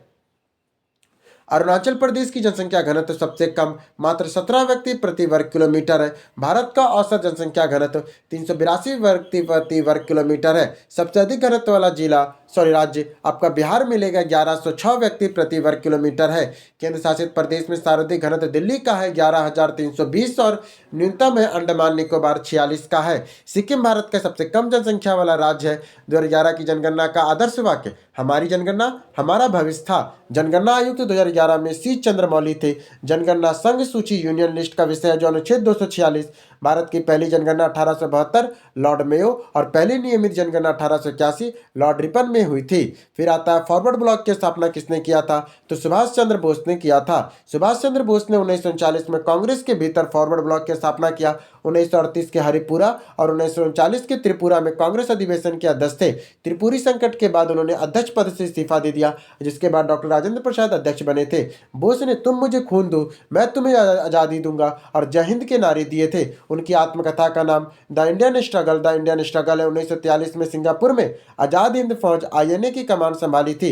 महात्मा गांधी ने राष्ट्रपिता सबसे पहले सुभाष चंद्र बोस ने ही कहा था 1944 में रेडियो संबोधन में। उनकी जयंती 23 जनवरी को पराक्रम दिवस के रूप में मनाया गया था। दिल्ली सल्तनत में बाजार नियंत्रण की नीति किसने लागू की थी, तो वो अलाउद्दीन खिलजी ने किया था। अलाउद्दीन खिलजी ने विशाल सेना के रखरखाव के लिए बाजार नियंत्रण नीति मूल्य नीति नियंत्रण लागू की थी। उन्हें दीवाने रियासत वाणिज्यिक मंत्रालय और सहना ए मंडी बाजार अध्यक्ष नियुक्त किया गया था। उन्होंने सैनिकों के हुलिया लिखने और घोड़ों को दागने की प्रथा शुरू की थी। उन्होंने नगद वेतन देने का वाला दिल्ली का पहला सुल्तान था। उन्होंने अलाई दरवाजा, सीरी का किला और हजार खंबा महल का निर्माण कराया था। उन्होंने द्वितीय सिकंदर ए सानी की उपाधि प्राप्त की थी। अमीर खुसरो तूत ए हिंद अलाउद्दीन खिलजी के दरबारी कवि थे। इल्तुतमिश ने एकता प्रथा के तुल्क ए चहलगानी सरदारों का दल शुरू किया था। बलबल ने लौह और रक्त नीति को अपनाई और सिजदा और पाबोस की प्रथा शुरू किया था। वेदों की ओर लौटो का नारा किसने दिया था, तो वेदों की ओर लौटो का नारा स्वामी दयानंद सरस्वती ने दिया था। स्वामी दयानंद सरस्वती ने वेदों की ओर लौटो का go back to the Vedas का नारा दिया था। उन्होंने 1875 में बंबई में आर्य समाज की स्थापना की थी। उनकी प्रसिद्ध पुस्तक सत्यार्थ प्रकाश है। उनकी शुद्धि आंदोलन चलाया था। उनका मूल नाम मूल शंकर था। स्वराज शब्द का सर्वप्रथम प्रयोग स्वामी दयानंद सरस्वती ने की थी। राजा राम मोहन राय ने भारतीय पुनः जागरण का जनक कहा जाता है। ब्रह्म समाज 1828 में बना था। स्वामी विवेकानंद ने 1897 में रामकृष्ण मिशन की स्थापना की और शिकागो धर्म सम्मेलन 1893 में बना था। बिहार में प्रवाहित होने वाले निम्न नदियों में से कौन सी उत्तर की ओर प्रवाहित होती है, तो वो होती है सोन नदी, जो बिहार में उत्तर की ओर प्रवाहित होती है सोन नदी। बाकी बागमती, कोसी, गंडक इसे दक्षिण की ओर आती है। सोन नदी अमरकंटक मध्य प्रदेश से निकलती है और दक्षिण होते हुए पटना में सोन नदी अमरकंटक मध्य प्रदेश से निकलती है और दक्षिण से उत्तर की ओर प्रवाहित बहते हुए पटना के पास मुनेर गंगा में मिलती है। गंगा के दाहिने तट पर एक प्रमुख सहायक नदी है। ये बागमती, कोसी, गंडक और कमला नदियां हिमालय नेपाल से निकलती है और उत्तर से दक्षिण की ओर बहती है। कोसी नदी अपने मार्ग परिवर्तन के कारण बिहार का शोक सैरो बिहार कहा जाता है। सोन नदी को इंद्रपुरी बराज और प्राचीन डेहरी ऑनसून बांध स्थित है। गंडक नदी के नारायणी और शालिग्राम भी कहा जाता है और यह हाजीपुर सोनपुर के पास गंगा में मिलती है। फल्गु नदी गया, निरंजना और मोहना नदी के संगम से बनती है और प्रतिपक्ष मेले के लिए प्रसिद्ध है। इनमें से कौन सी जोड़ी सही है, आपको बताना कौन सी जोड़ी सही है। तो विक्रमशिला विश्वविद्यालय धर्मपाल ने बनाया था। विक्रमशिला विश्वविद्यालय भागलपुर की स्थापना पाल वंश के शासक धर्मपाल ने 8वीं शताब्दी में की थी। नालंदा विश्वविद्यालय की स्थापना गुप्त शासक कुमार गुप्त ने प्रथम ने 1415 से 1455 ईस्वी में समुद्रगुप्त ने की थी। फिर आता अदंतपुरी विश्वविद्यालय। बिहार शरीफ की स्थापना पाल वंश के संस्थापक गोपाल ने की थी। वही बख्तियार खिलजी ने 1203 के आसपास इन विश्वविद्यालयों को नष्ट कर दिया था। धर्मपाल ने नालंदा विश्वविद्यालय के रखरखाव के लिए 200 गांवों के राजस्व को दान किया था। सोमपुरा महाविहार बांग्लादेश का निर्माण भी धर्मपाल ने करवाया था। हेनसनांग ने नालंदा विश्वविद्यालय के अध्ययन और अध्यापन किया और उस समय कुलपति शीलभद्र थे। भारत के नियंत्रक और महालेखा परीक्षक कैग की नियुक्ति कौन करता है? तो राष्ट्रपति करता है।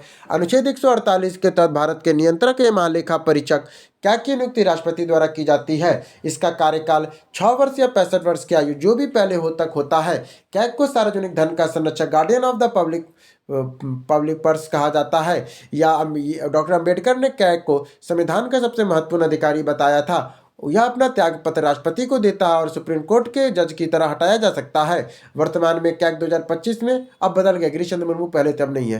कैग की रिपोर्ट राष्ट्रपति को सौंपा जाता है, जिसे राष्ट्रपति संसद में रखता है। लोक लेखा समिति सीएजी की रिपोर्ट की जांच करता है और कैग को पीएसी मित्र और मार्गदर्शक कहा जाता है।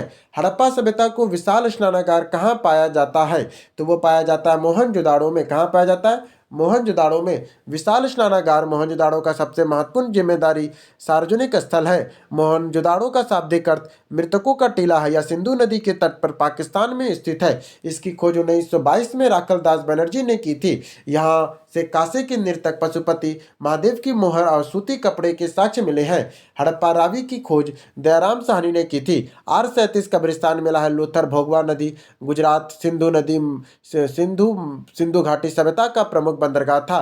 कालीबंगा घग्गर नदी राजस्थान में जुते हुए खेत, अग्नि वेदिकाएं, काली चूड़ियां मिली है। धौलावीरा उन्नत जल प्रबंधन प्रणाली और 3 भागों में विभाजित नगर के लिए प्रसिद्ध है। फिर आता आत्मीय सभा की स्थापना किसने किया था? तो केशव चंद्र सेन, देवेंद्रनाथ टैगोर, राजा राम मोहन राय और दयानंद सरस्वती। नहीं, देखो क्या लिखा, आत्मीय सभा की स्थापना किसने किया था? तो राजा राम मोहन राय ने किया था। राजा राम मोहन राय ने 1815 में कलकत्ता में आत्मीय सभा की स्थापना किया था। इसका उद्देश्य एकश्वरवाद का प्रचार करना और सामाजिक बुराइयों का विरोध करना था। 1828 में उन्होंने ब्रह्म सभा की स्थापना की, जो बाद में ब्रह्म समाज बना। उन्होंने मुगल बादशाह अकबर द्वितीय के राजा की उपाधि दी थी। उनकी पत्रिका संवाद कुमेदी और मिलतुल अखबार फारसी था। उनके प्रयासों ने विलियम बेटिक ने 1829 में सती प्रथा को अवैध घोषित किया था।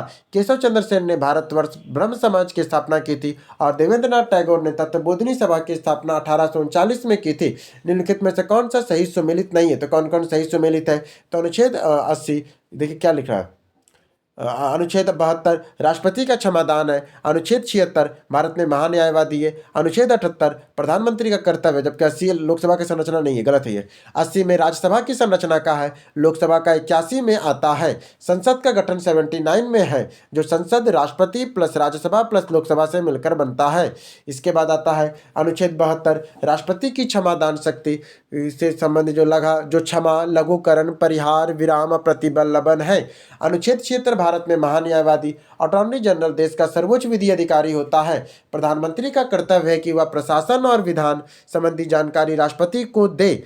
फिर राष्ट्रपति पर महाभियोग की प्रक्रिया है। 108 संसद की संयुक्त बैठक है। फिर दीने इलाही नामक नया धर्म किसने शुरू किया था? दीने इलाही नामक नया धर्म वो किया था अकबर ने शुरू किया था। अकबर ने 1582 में दीने इलाही तौहीद इलाही की शुरुआत की थी। इसके इस उद्देश्य सभी धर्मों के बीच सुलह कुल स्थापित करना था। बीरबल महेश दास से स्वीकार करने वाला एकमात्र हिंदू था। अकबर ने 1575 में फतेहपुर सीकरी में इबादत खाना पूजा घर की स्थापना की थी। 1869 मजहरनामा जारी किया था। अकबर ने दहसाला बंदोबस्त भू राजस्व प्रणाली लागू की थी। नवरत्नों के विद्वान अकबर ने दरबार की शोभा बढ़ाते थे और तानसेन, बीरबल, टोडरमल, मुल्ला दो प्याजा थे। और हल्दीघाटी का युद्ध 1576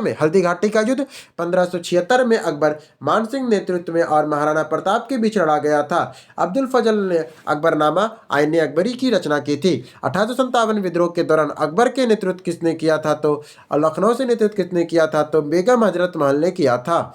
बेगम हजरत महल ने लखनऊ के अवध में 4 जून 1857 के विद्रोह का नेतृत्व किया था। अपने अल्पवयस्क पुत्र बर्जिस कादिर को नवाब घोषित किया। किसे किया था? बर्जिस कादिर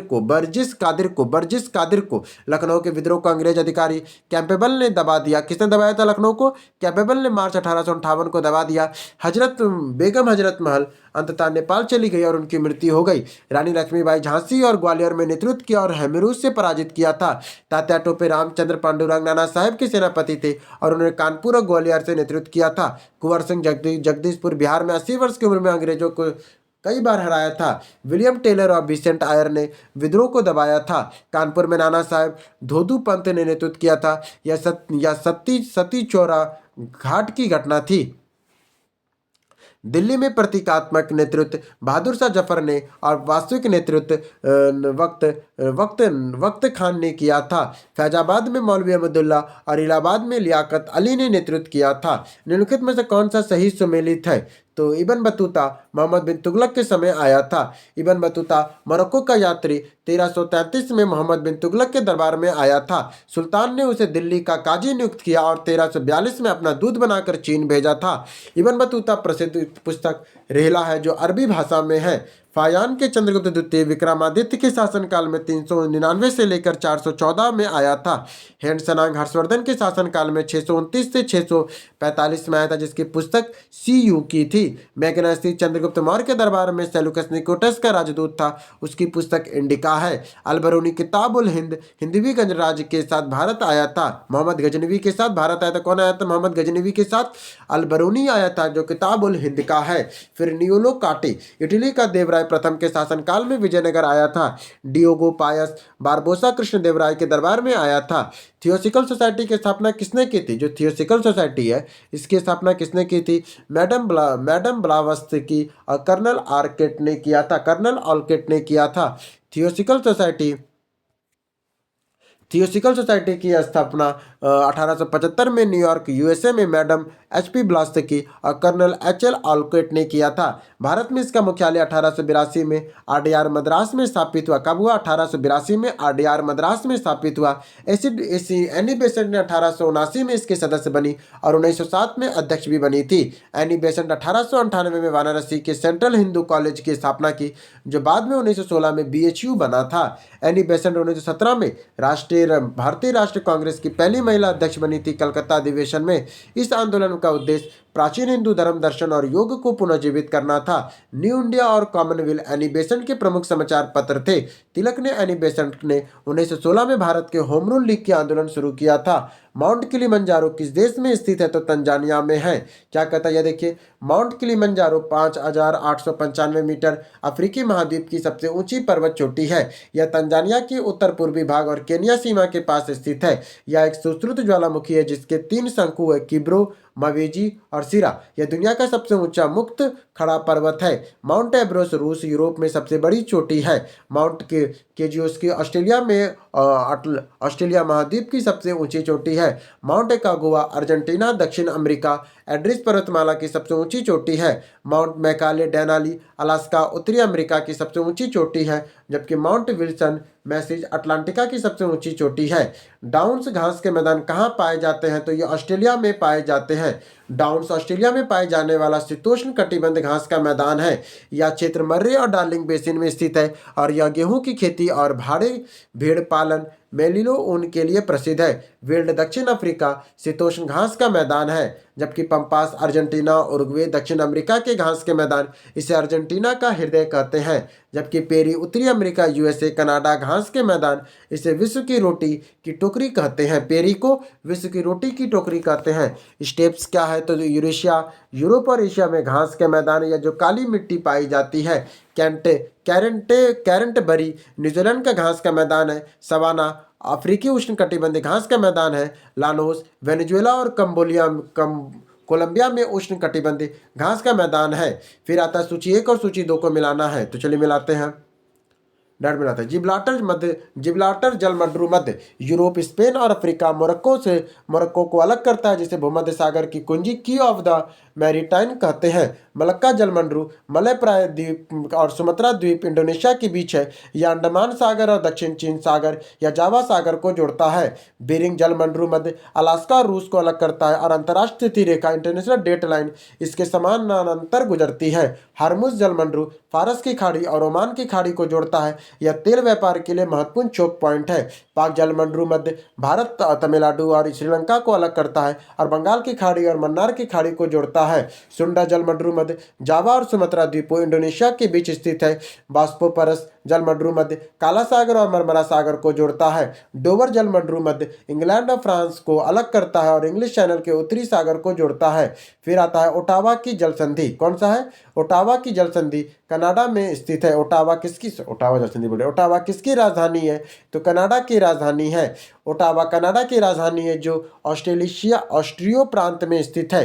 कनाडा क्षेत्रफल की दृष्टि से विश्व का दूसरा सबसे बड़ा देश रूस के बाद है। ऑस्ट्रेलिया की राजधानी कैनबरा है। ऑस्ट्रेलिया की राजधानी वियना है जो डैन्यूब नदी के किनारे ओपेक का मुख्यालय है। नीदरलैंड की राजधानी एम्स्टर्डम है। अंतर्राष्ट्रीय न्यायालय द हेग में स्थित है। न्यूजीलैंड की राजधानी वेलिंगटन विश्व की सबसे दक्षिणतम राजधानी है। स्विट्जरलैंड की राजधानी बर्न है। दक्षिण अफ्रीका की राजधानी, तीन राजधानी है, प्रिटोरिया कालीकारी, केपटाउन विधायी और ब्लामोफोस्टो न्यायिक है। कर्क रेखा निम्नलिखित में किस भारतीय राज्य से होकर नहीं गुजरती है? तो असम से होकर नहीं गुजरती है। बाकी गुजरात, झारखंड, मिजोरम से गुजरती है। कर्क रेखा tropic of cancer 23.5 degree north Bharat के 8 राज्यों से होकर गुजरती है। पश्चिम से पूर्व का क्रम इसका गुजरात, राजस्थान, मध्य प्रदेश, छत्तीसगढ़, झारखंड, पश्चिम बंगाल, त्रिपुरा और मिजोरम है। माही नदी कर्क रेखा को 2 बार काटती है। रांची शहर झारखंड की राजधानी कर्क रेखा के लगभग ऊपर में स्थित है। त्रिपुरा और मिजोरम पूर्वोत्तर भारत के केवल 2 राज्य जिससे कर्क रेखा गुजरती है, असम से नहीं गुजरती है। भारतीय मानक समय IST 82.5 डिग्री पूर्वी देशांतर है जो 5 राज्यों यूपी, MP, छत्तीसगढ़ और उड़ीसा से गुजरती है। 82.5 डिग्री ईस्ट रेखा प्रयागराज, इलाहाबाद के नैनी या मिर्जापुर से गुजरती है। कर्क रेखा मानक समय रेखा एक दूसरे को छत्तीसगढ़ में काटती है। भारतीय संविधान के राज्य के नीति निर्देशक तत्व DPSP किस देश के संविधान से लिया गया है? तो ये आयरलैंड के संविधान से लिया गया है। राज्य के नीति निर्देशक तत्व DPSP संविधान के भाग 4 के अनुच्छेद 36 से 51 में वर्णित है। इन्हें आयरलैंड के संविधान 1937 से लिया गया है। आयरलैंड में इन्हें स्पेन से लिया गया है। ये वाद योग्य नहीं है, अर्थात इन्हें न्यायालय में द्वारा लागू नहीं कराया जा सकता है। अनुच्छेद 37 में ये कहा गया है।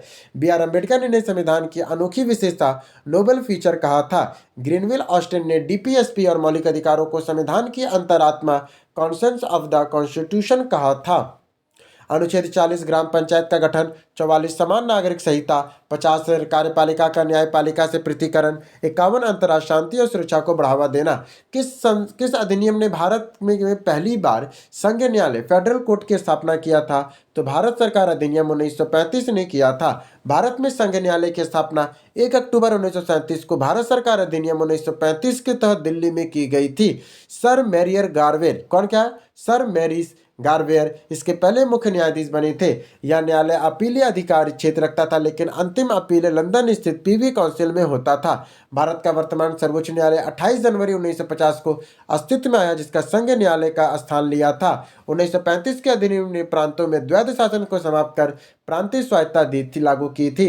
1919 के अधिनियम मैसाचुसेट्स सुधार ने प्रांतों में द्वैध शासन को लागू किया था। 1909 के अधिनियम पार्लियामेंट सुधार ने मुसलमानों के लिए पृथक निर्वाचन प्रणाली दिया था। 1973 का रेगुलेटिंग एक्ट के द्वारा कलकत्ता में सुप्रीम कोर्ट की स्थापना 1974 में की गई थी। एलिजा पे प्रथम इसके CJI थे। कौन सा एक खरीफ फसल नहीं है? तो सरसों एक खरीफ फसल नहीं है। बाकी चावल, मक्का और कपास ये सब खरीफ फसल है, जबकि सरसों एक रबी फसल है। सरसों एक रबी फसल है जो सर्दियों के अक्टूबर नवंबर में बोई जाती है और बसंत मार्च अप्रैल में काटी जाती है। रबी की मुख्य फसलें गेहूं, जौ, चना, मटर, मसूर, आलू और सरसों है। खरीफ की फसलें मानसून जून जुलाई में बोई जाती है और सितंबर अक्टूबर में काटी जाती है। खरीफ की प्रमुख फसलों में धान जैसे चावल कहते हैं, मक्का, ज्वार, बाजरा, कपास, गन्ना, मूंगफली और सोयाबीन है। जायद की फसलें रबी और खरीफ के बीच मार्च से जून में उगाई जाती है, जैसे तरबूज, खरबूजा, खीरा, ककड़ी सब्जी आती है। भारत में 3 फसलों की ऋतु है, रबी, खरीफ और जायद है। चावल में भारत का प्रमुख खाद्य फसल है। पश्चिमी बंगाल इसका सबसे बड़ा उत्पादक है। कपास के लिए काली मिट्टी रेगुर सबसे उपयुक्त होती है। भारत की पृथ्वी की सबसे भीतरी परत क्रोड मुख्य रूप से किसकी बनी हुई है? निकेल और आयरन की बनी हुई है। पृथ्वी की सबसे भीतरी क्रोड और जो नीफे कहा जाता है क्योंकि निकेल और आयरन की बनी होती है। बाहरी क्रोड तरल अवस्था में, जबकि आंतरिक क्रोड इनर कोर ठोस अवस्था में होती है। पृथ्वी का चुंबकीय क्षेत्र बाहरी कोड लोहे की गति के कारण उत्पन्न होती है। भूपट्टी को SiAl कहते हैं। सिलिकॉन और एल्युमिनियम या महाद्वीप के महाद्वीपीय परत है। मेटल ऊपरी भाग समुद्री भूपट्टी को सीमा कहते हैं। सिलिका और मैग्नीशियम के रूप में गुटेनबर्ग असमर्थता मेटल और क्रूड को अलग करता है। मोहरोविलिक असमर्थता क्रश और मेटल को अलग करता है। मिट्टी का आयतन 83% भाग मेटल है। ये देख सकते हैं क्रेट मेटल और कोर है, स्ट्रक्चर ऑफ अर्थ का है। भारत में हरित क्रांति का जनक किसे माना जाता है? तो एम.एस. स्वामीनाथन को माना जाता है। एम.एस. स्वामीनाथन ने भारत में हरित क्रांति 66 से 67 में के जनक कहा जाता है। उन्होंने मैक्सिको की बोनी किस्में HYB सीड का उपयोग करके गेहूं के उत्पादन में भारी वृद्धि की थी। विश्व में हरित क्रांति के जनक नॉर्मन बोरलॉग को माना जाता है, जो 1970 में नोबेल का शांति नोबेल पुरस्कार मिला था। हरित क्रांति की सबसे अधिक प्रभाव गेहूं और चावल की फसलों पर पड़ा था। पंजाब, हरियाणा, पश्चिमी यूपी सबसे अधिक लाभान्वित हुआ था। वर्जिन कुरियन ने श्वेत क्रांति दूध उत्पादन का जनक या मिल्कमैन ऑफ इंडिया कहा जाता है। नीली क्रांति मत्स्य पालन, पीली क्रांति तिलहन और गोल क्रांति आलू, रजत क्रांति अंडा से संबंधित है। सी सुब्रमण्यम हरित क्रांति के समय भारत में कृषि मंत्री, जो सी सुब्रमण्यम है ना, वो हरित क्रांति के समय भारत में कृषि मंत्री थे और उन्हें भारत रत्न 1998 में मिला था। आइए, अष्टाध्यायी के लेखक कौन है? तो पाणिनि है। अष्टाध्यायी के लेखक पाणिनि है। अष्टाध्यायी ने 8 अध्याय वाले संस्कृत व्याकरण का सबसे प्राचीन अप्रामाणिक ग्रंथ है, जिसकी रचना पालिनी ने 5वीं शताब्दी में की थी। फिर आता पतंजलि ने अष्टाध्यायी में महाभाष्य नामक टीका लिखा था शुंग काल में। कालिदास चंद्रगुप्त द्वितीय के नवरत्नों में अभिज्ञान शकुंतलम, मेघदूतम, रघुवंशम की रचना किया था। चाणक्य, कौटिल्य, विष्णुगुप्त ने अर्थशास्त्र की रचना किया, जो राजनीति और प्रशासन पर आधारित है। विशाख दत्त ने मुद्रा राक्षस, मौर्य काल की जासूसी ग्रंथ कहा जाता है। बाण भट्ट, हर्षवर्धन का दरबारी ने हर्ष चरित्र और कादम्बरी लिखी थी। शूद्रक ने मच्छकटिकम, मिट्टी की घाड़ी लिखी थी और कल्हण ने राजतरंग ने कश्मीर का इतिहास लिखा था। राज्य एक आवश्यक बुराई यह कथन किससे संबंधित है? तो व्यक्तिवाद, इंडिविजुअलिज्म से संबंधित है। राज्य एक आवश्यक बुराई है, state is a necessary evil, यह कथन व्यक्तिवाद उदारवाद के समर्थकों का है। क्या कहता है? देखिए, आवश्यक इसलिए है क्योंकि यह सुरक्षा और कानून व्यवस्था के लिए जरूरी है। बुराई इसलिए है क्योंकि यह व्यक्तिगत स्वतंत्रता की सीमित करता है। थॉमस पेन ने विशेष रूप से यह वाक्यांश का प्रयोग किसने किया था? थॉमस पेन ने किया था। अराजकतावादी राज्य को अनावश्यक बुराई मानते हैं और राज्यविहीन समाज चाहते हैं अराजकतावादी लोग। फिर मार्क्सवादी राज्य को शोषण का यंत्र मानते हैं, जो बुर्जुआ वर्ग के हितों की रक्षा करता है मार्क्सवादी लोग। वही आदर्शवादी राज्य को एक नैतिक संस्था, पृथ्वी पर ईश्वर के अवतरण हीगल मानते हैं। जबकि लेसर फेजल कौन? लेसेज फेयर जो है हस्तक्षेप की नीति को व्यक्तिवाद का आर्थिक रूप एडम स्मिथ ने कहा था। क्वेश्चन नंबर 76, भारत निम्नलिखित में से कौन सा देश क्वाड का समूह का सदस्य नहीं है? तो दक्षिण कोरिया नहीं है। क्वाड 4 देशों का समूह है, जो भारत, अमेरिका, जापान और ऑस्ट्रेलिया है। दक्षिण कोरिया इसका सदस्य नहीं है। क्वाड की अवधारणा सबसे पहले 2007 में जापानी प्रधानमंत्री शिंजो आबे ने दी थी। इसका गठन 2017 में हुआ, जब इसका मुख्य उद्देश्य मुक्त, खुले और समृद्ध इंडो पैसिफिक क्षेत्र को सुनिश्चित करना था। मालाबार नौसेना अभ्यास में अब 4 देश भाग लेते हैं। आस्कूस 2011 एक सुरक्षा सैन्य या एक सुरक्षा गठबंधन है, जिसमें ऑस्ट्रेलिया, यूके, यूएसए शामिल है। पनडुब्बी नौसादर के लिए I2U2 समूह भारत, इजराइल, यूएई और यूएसए का है, जो पश्चिमी क्वाड भी कहा जाता है। सूचना का अधिकार RTI अधिनियम कब पारित हुआ था? तो 2005 में पारित हुआ था।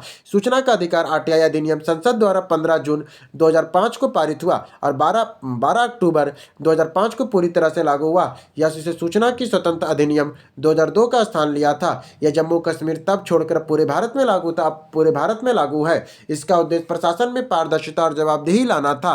वजाहत हबीबुल्लाह भारत के पहले मुख्य सूचना आयुक्त थे। कौन थे? वजाहत हबीबुल्लाह। मजदूर किसान संघर्ष शक्ति का गठन MKSS और अरुण राय ने RTI आंदोलन में महत्वपूर्ण भूमिका निभाई थी। राजस्थान से इसकी शुरुआत हुई थी। शिक्षा का अधिकार RTI अधिनियम 2009 में बना और 1 अप्रैल 2010 से यह लागू हुआ। अनुच्छेद 21A के तहत खाद्य सुरक्षा अधिनियम 2013 से पारित हुआ है। फिर आता स्वतंत्र भारत के पहले शिक्षा मंत्री कौन थे? तो मौलाना अब्दुल कलाम आजाद थे। मौलाना अब्दुल कलाम आजाद स्वतंत्र भारत के पहले शिक्षा मंत्री 1947 से 58 तक थे। इनका जन्मदिन 11 नवंबर को राष्ट्रीय शिक्षा दिवस के रूप में, नेशनल एजुकेशनल डे के रूप में मनाया जाता है। उनकी आत्मकथा इंडिया विंस फ्रीडम है। उन्हें IIT, UGC और संगीत नाटक अकादमी जैसी संस्थाओं की स्थापना की भूमिका निभाई थी। वर्ष 1923 में दिल्ली विषय अधिनियम कांग्रेस के सबसे युवा अध्यक्ष बने थे। सरदार पटेल पहले गृह और उप प्रधानमंत्री, उन्हें लौह पुरुष कहा जाता है। BR अम्बेडकर पहले विधि या कानून मंत्री थे। RK शनमुखम सेठी पहले वित्त मंत्री थे। राजकुमारी अमृति कौर पहली स्वास्थ्य मंत्री थी। संविधान सभा के प्रारूप समिति के अध्यक्ष कौन थे? तो वे बी.आर. अम्बेडकर थे। प्रारूप समिति का गठन 29 अगस्त 1947 को हुआ। इसके अध्यक्ष बी.आर. अम्बेडकर थे। उनके कुल 7 सदस्य थे। Ambedkar, N. Gopalaswami Ayyangar, Krishna Alladi Krishnaswami Ayyar, K M. Munshi, Syed Mohammad Saadulla, B L. Mittal, बाद में एन. माधवराव और डी.पी. खेतान, बाद में टी.टी. कृष्णाचार्य आए थे। अम्बेडकर भारतीय संविधान का जनक, आधुनिक मनु कहा जाता है। संघ शक्ति समिति, संघीय संविधान समिति के अध्यक्ष जवाहरलाल नेहरू थे। प्रांतीय संविधान समिति, मौलिक अधिकार उप समिति अध्यक्ष सरदार पटेल थे। संचालन समिति, प्रक्रिया नियम समिति अध्यक्ष डॉक्टर राजेंद्र प्रसाद थे। बी.एन. राव संविधान सभा के संवैधानिक सलाहकार थे। एकात्मकवाद, इंटेलिजेंट ह्यूमनिज्म का दर्शन किसने प्रतिपादित किया था? तो दीनदयाल उपाध्याय ने किया था। एकात्मक मानववाद का दर्शन पंडित दीनदयाल उपाध्याय ने 1965 में प्रस्तुत किया था। भारतीय जनसंघ अब भाजपा के आधिकारिक राजनीतिक दर्शन है। इसमें इस दर्शन में व्यक्ति, समाज, राष्ट्र, दृष्टि के बीच एकात्मक संबंध पर जोर देता है, ना कि संघ पर। अंत्योदय का, अंतिम व्यक्ति का उदय का विचार दीनदयाल उपाध्याय ने ही दिया था। राम मनोहर लोहिया ने सप्त क्रांति, 7 रिवॉल्यूशन का विचार दिया था। जयप्रकाश नारायण ने संपूर्ण क्रांति, टोटल रिवॉल्यूशन 1974 में नारा दिया और सर्वोदय आंदोलन से जुड़े थे। एम.एन. रॉय ने नव मानववाद, रेडिकुलर ह्यूमनिज्म का सिद्धांत दिया था। मुगलसराय रेलवे स्टेशन का नाम बदलकर दीनदयाल उपाध्याय जंक्शन कर दिया गया है। 1946 में बनी अंतरिम सरकार के वित्त मंत्री कौन थे? तो लियाकत अली खान थे। अंतरिम सरकार का गठन 2 सितंबर 1946 को कैबिनेट मिशन योजना के तहत की गई थी। लियाकत अली खान मुस्लिम लीग के सदस्य थे। उन्होंने 1947-48 में बजट पेश किया और उन्होंने उसे गरीब आदमी का बजट कहा गया। वे बाद में पाकिस्तान के पहले प्रधानमंत्री बने थे। जवाहरलाल नेहरू अंतरिम सरकार में कार्यकारी परिषद के उपाध्यक्ष, वाइस प्रेसिडेंट और विदेश मामलों के मंत्री थे। सरदार वल्लभ भाई पटेल गृह, सूचना, प्रसारण मंत्री थे। जॉन मैथाई उद्योग और आपूर्ति मंत्री, स्वतंत्र भारत के पहले रेल मंत्री बने थे। जगजीवन राम श्रम मंत्री थे। उन्होंने सबसे पहले केंद्र मंत्री के रूप में रिकॉर्ड बनाया था। सी राजगोपालाचारी पहले शिक्षा मंत्री थे, बाद में मौलाना आजाद बने और बलदेव सिंह रक्षा मंत्री थे। मुस्लिम लीग शुरुआत में शामिल नहीं थी, लेकिन 26 अक्टूबर 1946 को सरकार में शामिल हुई थी। फिर आता शिवालिक श्रेणी का विस्तार बिहार के किस जिले में है? तो ये आपका उत्तर पश्चिमी भाग, जिसमें मिलेगा, कहाँ मिलेगा शिवालिक श्रेणी? उत्तर पश्चिमी भाग में मिलेगा। बिहार का शिवालिक श्रेणी का विस्तार केवल पश्चिम चंपारण जिले में है। इसे स्थानीय रूप से सोमेश्वर श्रेणी कहा जाता है। सोमेश्वर का किला 1874 में बिहार की सबसे ऊंची चोटी है। यह 3 भागों में बटा हुआ है। सोमेश्वर श्रेणी, रामनगर, दून और हरहा घाटी। यह हिमालय की सबसे दक्षिण, सबसे नया हिस्सा त्रितक चट्टान है। इसे भिकनाथोरी दर्रा भारत में नेपाल के बीच मार्गदर्शन मार्ग प्रदान किया था। बिहार में कुल 94,163 वर्ग किलोमीटर में फैला। बिहार कितना फैला हुआ है? 94,163 वर्ग किलोमीटर में है। बिहार का मैदानी भाग कुल क्षेत्रफल का लगभग में 95% है। दक्षिणी बिहार के पठारी भाग गया, मुंगेर, रोहतास, छोटानागपुर पठार का विस्तार है। फिर आता बिहार में असहयोग आंदोलन के प्रमुख नेता कौन है? तो उसके प्रमुख नेता डॉक्टर राजेंद्र प्रसाद और हसन इमाम है। बिहार में असहयोग आंदोलन 1920-22 का नेतृत्व डॉक्टर राजेंद्र प्रसाद, हसन इमाम और मजरूल हक ने किया था। मजरूल हक ने पटना में सदाकत आश्रम की स्थापना की और दी मदरलैंड अखबार निकाला था। ब्रजकिशोर प्रसाद धरनी धरण के लिए भी इस आंदोलन में सक्रिय भूमिका निभाई थी। शाह मोहम्मद जुबैर ने मुंगेर में आंदोलन का नेतृत्व किया था। शाह मोहम्मद जुबैर ने मुंगेर में आंदोलन का नेतृत्व किया था। राहुल सत्यकरण जिसे दामोदर राहुला छपरा में सक्रिय थे। असहयोग आंदोलन के दौरान राहुल बिहार में नशाबंदी आंदोलन की चलाई गई थी। 1922 में चौरा चौरी कांड के कारण गांधी जी ने चंपारण आंदोलन वापस ले लिया था। स्वामी विद्यानंद दरभंगा राज्य के खिलाफ किसान आंदोलन 1919-20 में जुड़े थे। कौन थे? स्वामी विद्यानंद दरभंगा राज्य के खिलाफ किसान आंदोलन 1919-20 में जुड़े थे। भारतीय राष्ट्र कांग्रेस के गया अधिवेशन 1922 की अध्यक्षता किसने किया था?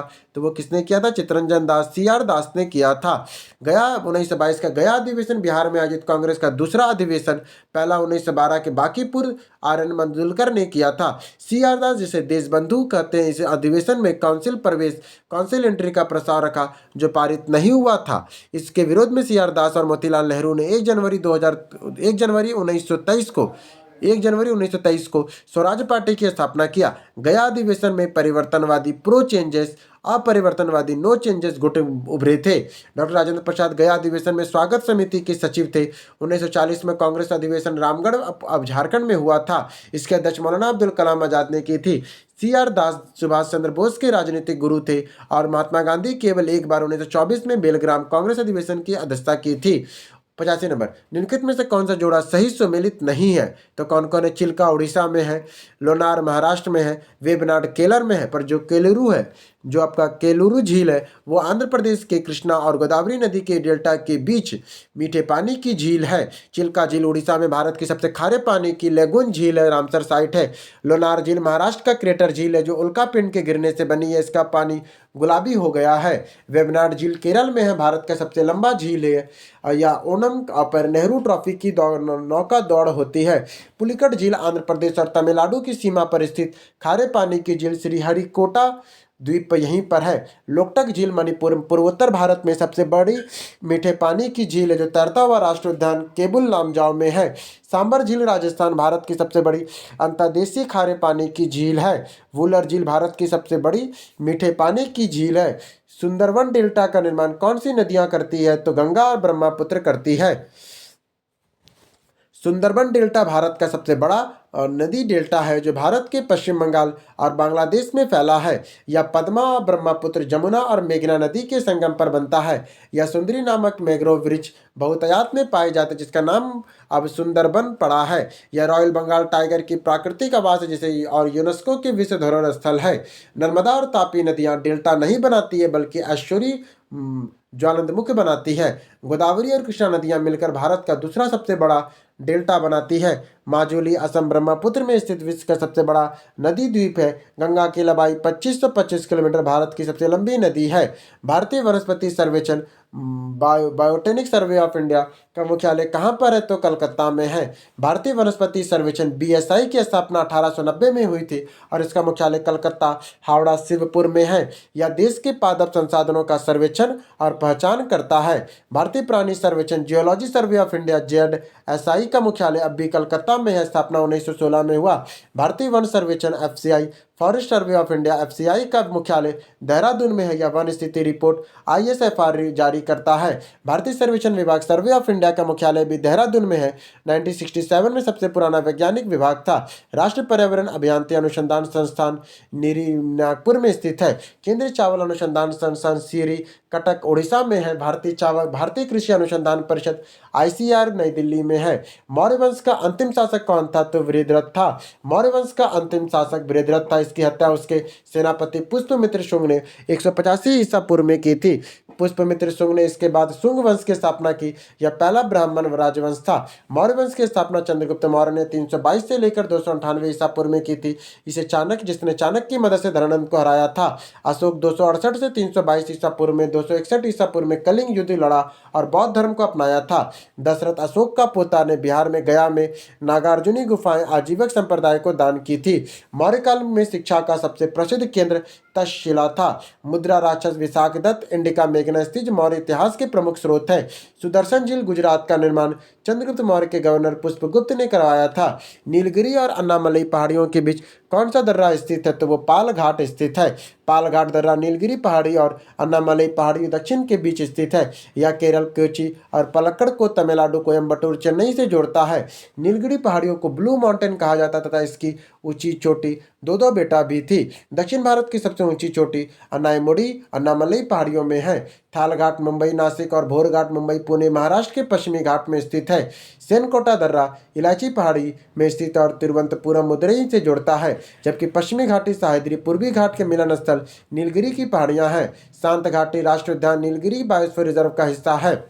भारत में ग्रीष्मकालीन मानसून की प्रवाह की सामान्य दिशा क्या होती है? उसकी सामान्य दिशा दक्षिण पश्चिम और उत्तर पूर्व होती है। भारत में वर्षा मुख्य रूप से दक्षिण पश्चिम मानसून जून से सितंबर और हिंद हवाएं हिंद महासागर नमी से लेकर दक्षिण पश्चिम दिशा के उत्तर पूर्वी की ओर बहती है। केरल तट पे मानसून सबसे पहले लगभग 1 जून को टकराती है। यह 2 शाखाओं में बढ़ जाता है, अरब सागर और बंगाल की खाड़ी की शाखा। लौटता हुआ मानसून या उत्तर पूर्वी मानसून अक्टूबर नवंबर में तमिलनाडु कोरोमंडल तट में वर्षा कराता है। फिर आता है पश्चिमी विक्षोभ के कारण सूर्योदय और पश्चिमी और उत्तर दक्षिण भारत, पंजाब और दिल्ली में वर्षा होती है, जो रबी फसल गेहूं के लिए लाभदायक है। फिर मौसिनराम मेघालय विश्व का सर्वाधिक वर्षा वाला स्थान है। बंगाल की खाड़ी की शाखा से आम्र वर्षा केरल और कर्नाटक में मानसून वर्षा होती है। बिहार में सिक्की घास कला मुख्य रूप से किस क्षेत्र में प्रचलित है? जो बिहार जहां महिलाएं घास की सजावट की वस्तुएं और टोकरी बनाती है, तो वो है मिथिला में। सिक्की कला बिहार का मिथिला क्षेत्र, मधुबनी, दरभंगा, सीतामढ़ी की प्राचीन हस्तकला है। सिक्की एक प्रकार का सुनहरी घास गोल्डन ग्रास है, जो आर्द्र क्षेत्र में उगती है। इसे जीआई टैग प्राप्त है। महिलाएं इसमें टोकरियां, खिलौने, बक्से, सजावटी सामान बनाती है। इसे विवाह के समय नई दुल्हन को उपहार, दहेज नहीं सुसेन के रूप में दिया जाता है। मंजूषा कला भागलपुर अंग क्षेत्र में लोक कला है, जिसे सनेक पेंटिंग भी कहते हैं। पटना कलम चित्रकला मुगल और ब्रिटिश शैली का मिश्रण है, जो कागज और हाथी दांत पर है। मधुबनी पेंटिंग मिथिला पेंटिंग विश्व प्रसिद्ध है। पद्मश्री जगदम्बा देवी, सीता देवी और बुआ देवी का है। राजगीर की पहाड़ी जो एक महत्वपूर्ण ऐतिहासिक और धार्मिक स्थल है, किस पर्वत श्रृंखला के पूर्वी विस्तार में है? तो विंध्य में है। राजगीर की 5 पहाड़ियां विपुलचल, रत्नगिरी, उदयगिरी, स्वर्णगिरी, वैभवगिरी, ये भूगर्भीय रूप में विंध्य पर्वतमाला का विस्तार मानी जाती है। हालांकि ये छोटानागपुर पठार के किनारे पर है, जो है यह क्षेत्र क्वार्टजाइट चट्टानों का बना है। राजगीर मगध साम्राज्य की राजधानी थी बिंबिसार अजातशत्रु के समय, और यह सप्तपर्णी गुफा के प्रथम बौद्ध संगति कहाँ हुआ था? प्रथम बौद्ध संगति सप्तपर्णी गुफा में हुआ था। 483 ईसा पूर्व में आयोजित हुआ था। विश्व शांति स्तूप रत्नगिरी पहाड़ी पर स्थित है। यहाँ गर्म पानी का कुंड जिसे ब्रह्म कुंड पाए जाते हैं, जिसमें सल्फर गंधक होता है। यहाँ क्या है? तो यहाँ ब्रह्म कुंड है, जो गर्म पानी जिसमें सल्फर पाया जाता है। अरावली राजस्थान में विश्व की सबसे पुरानी वलित पर्वतमाला है। सप्तपुड़ी सप्तपुंडा श्रेणी नर्मदा और ताप्ती नदियों के बीच स्थित, जिसे ब्लॉक पर्वत कहते हैं। बिहार के किस शहर में सिल्क सिटी के रूप में जाना जाता है, जो अपने तुषार रेशम उद्योग के लिए प्रसिद्ध है? तो वो भागलपुर है। भागलपुर को बिहार का सिल्क सिटी कहा जाता है, जो अपने तसर रेशम और भागलपुरी चादर के लिए प्रसिद्ध है। भागलपुर का अंग महाजनपद की राजधानी चंपा का स्थान है। यह विक्रमशिला गंगई डॉल्फिन अभ्यारण्य स्थित है। भारत का एकमात्र डॉल्फिन अभ्यारण्य है। मुजफ्फरपुर अपनी शाही लीची जीआई टैग के लिए प्रसिद्ध है। गया बिहार का सबसे गर्म सबसे ठंडा जिला है, जो भगवान बुद्ध के ज्ञान प्राप्त हुआ था। जबकि पटना का पाटलिपुत्र गंगा सोन गंडक नदियों की संगम स्थल है। हाजीपुर बिहार का सबसे पूर्वी मध्य रेलवे ईसीआर का मुख्यालय है। कांवर झील पंछी अभ्यारण्य, जो एशिया की सबसे बड़ी मीठे पानी की गोकुल झील है, बिहार के किस जिले में स्थित है? तो यह आपका बेगूसराय में है। कांवर झील बिहार के बेगूसराय जिले के मंझौर में स्थित है। यह एशिया की सबसे बड़ी मीठे पानी की गोकुल झील है, जो गंडक नदी के विसर्प में बनती है। इसे 2020 में रामसर स्थल घोषित किया गया। बिहार का पहला और एकमात्र है। यह साइबेरियन क्रेन अन्य प्रवासी पंछियों के लिए प्रसिद्ध है। गोगाबिल झील कटिहार में स्थित है और बिहार का पहला सामुदायिक रिजर्व है। कुमेश्वर स्थान दरभंगा का एक पंछी अभ्यारण्य है। उदयपुर वन्यजीव अभ्यारण्य पश्चिमी चंपारण में है। वाल्मीकि टाइगर रिजर्व पश्चिमी चंपारण के बिहार का एकमात्र टाइगर रिजर्व है। बिहार के सौराठ सभा मेला किस पारंपरिक प्रथा से जुड़ा है, जो मैथिली क्षेत्र में आयोजित की जाती थी? तो वो जुड़ा हुआ है सामूहिक विवाह योजना से। सौराठ सभा, कौन सा? सौराठ सभा मधुबनी जिला के सौराठ गांव में आयोजित होता है। यह मैथिल ब्राह्मणों का एक पारंपरिक विवाह मेला है। यह पंजीकार वंशावली रिकॉर्ड में रखते हैं और विवाह तय करने में मदद करते हैं। यह मेला आषाढ़ जून जुलाई महीने में लगता है। और सोनपुर मेला हरी क्षेत्र का मेला एशिया का सबसे बड़ा पशु मेला है, जो कार्तिक पूर्णिमा में लगता है। मलमास मेला राजगीर में हर 3 साल अधिक मास में लगता है।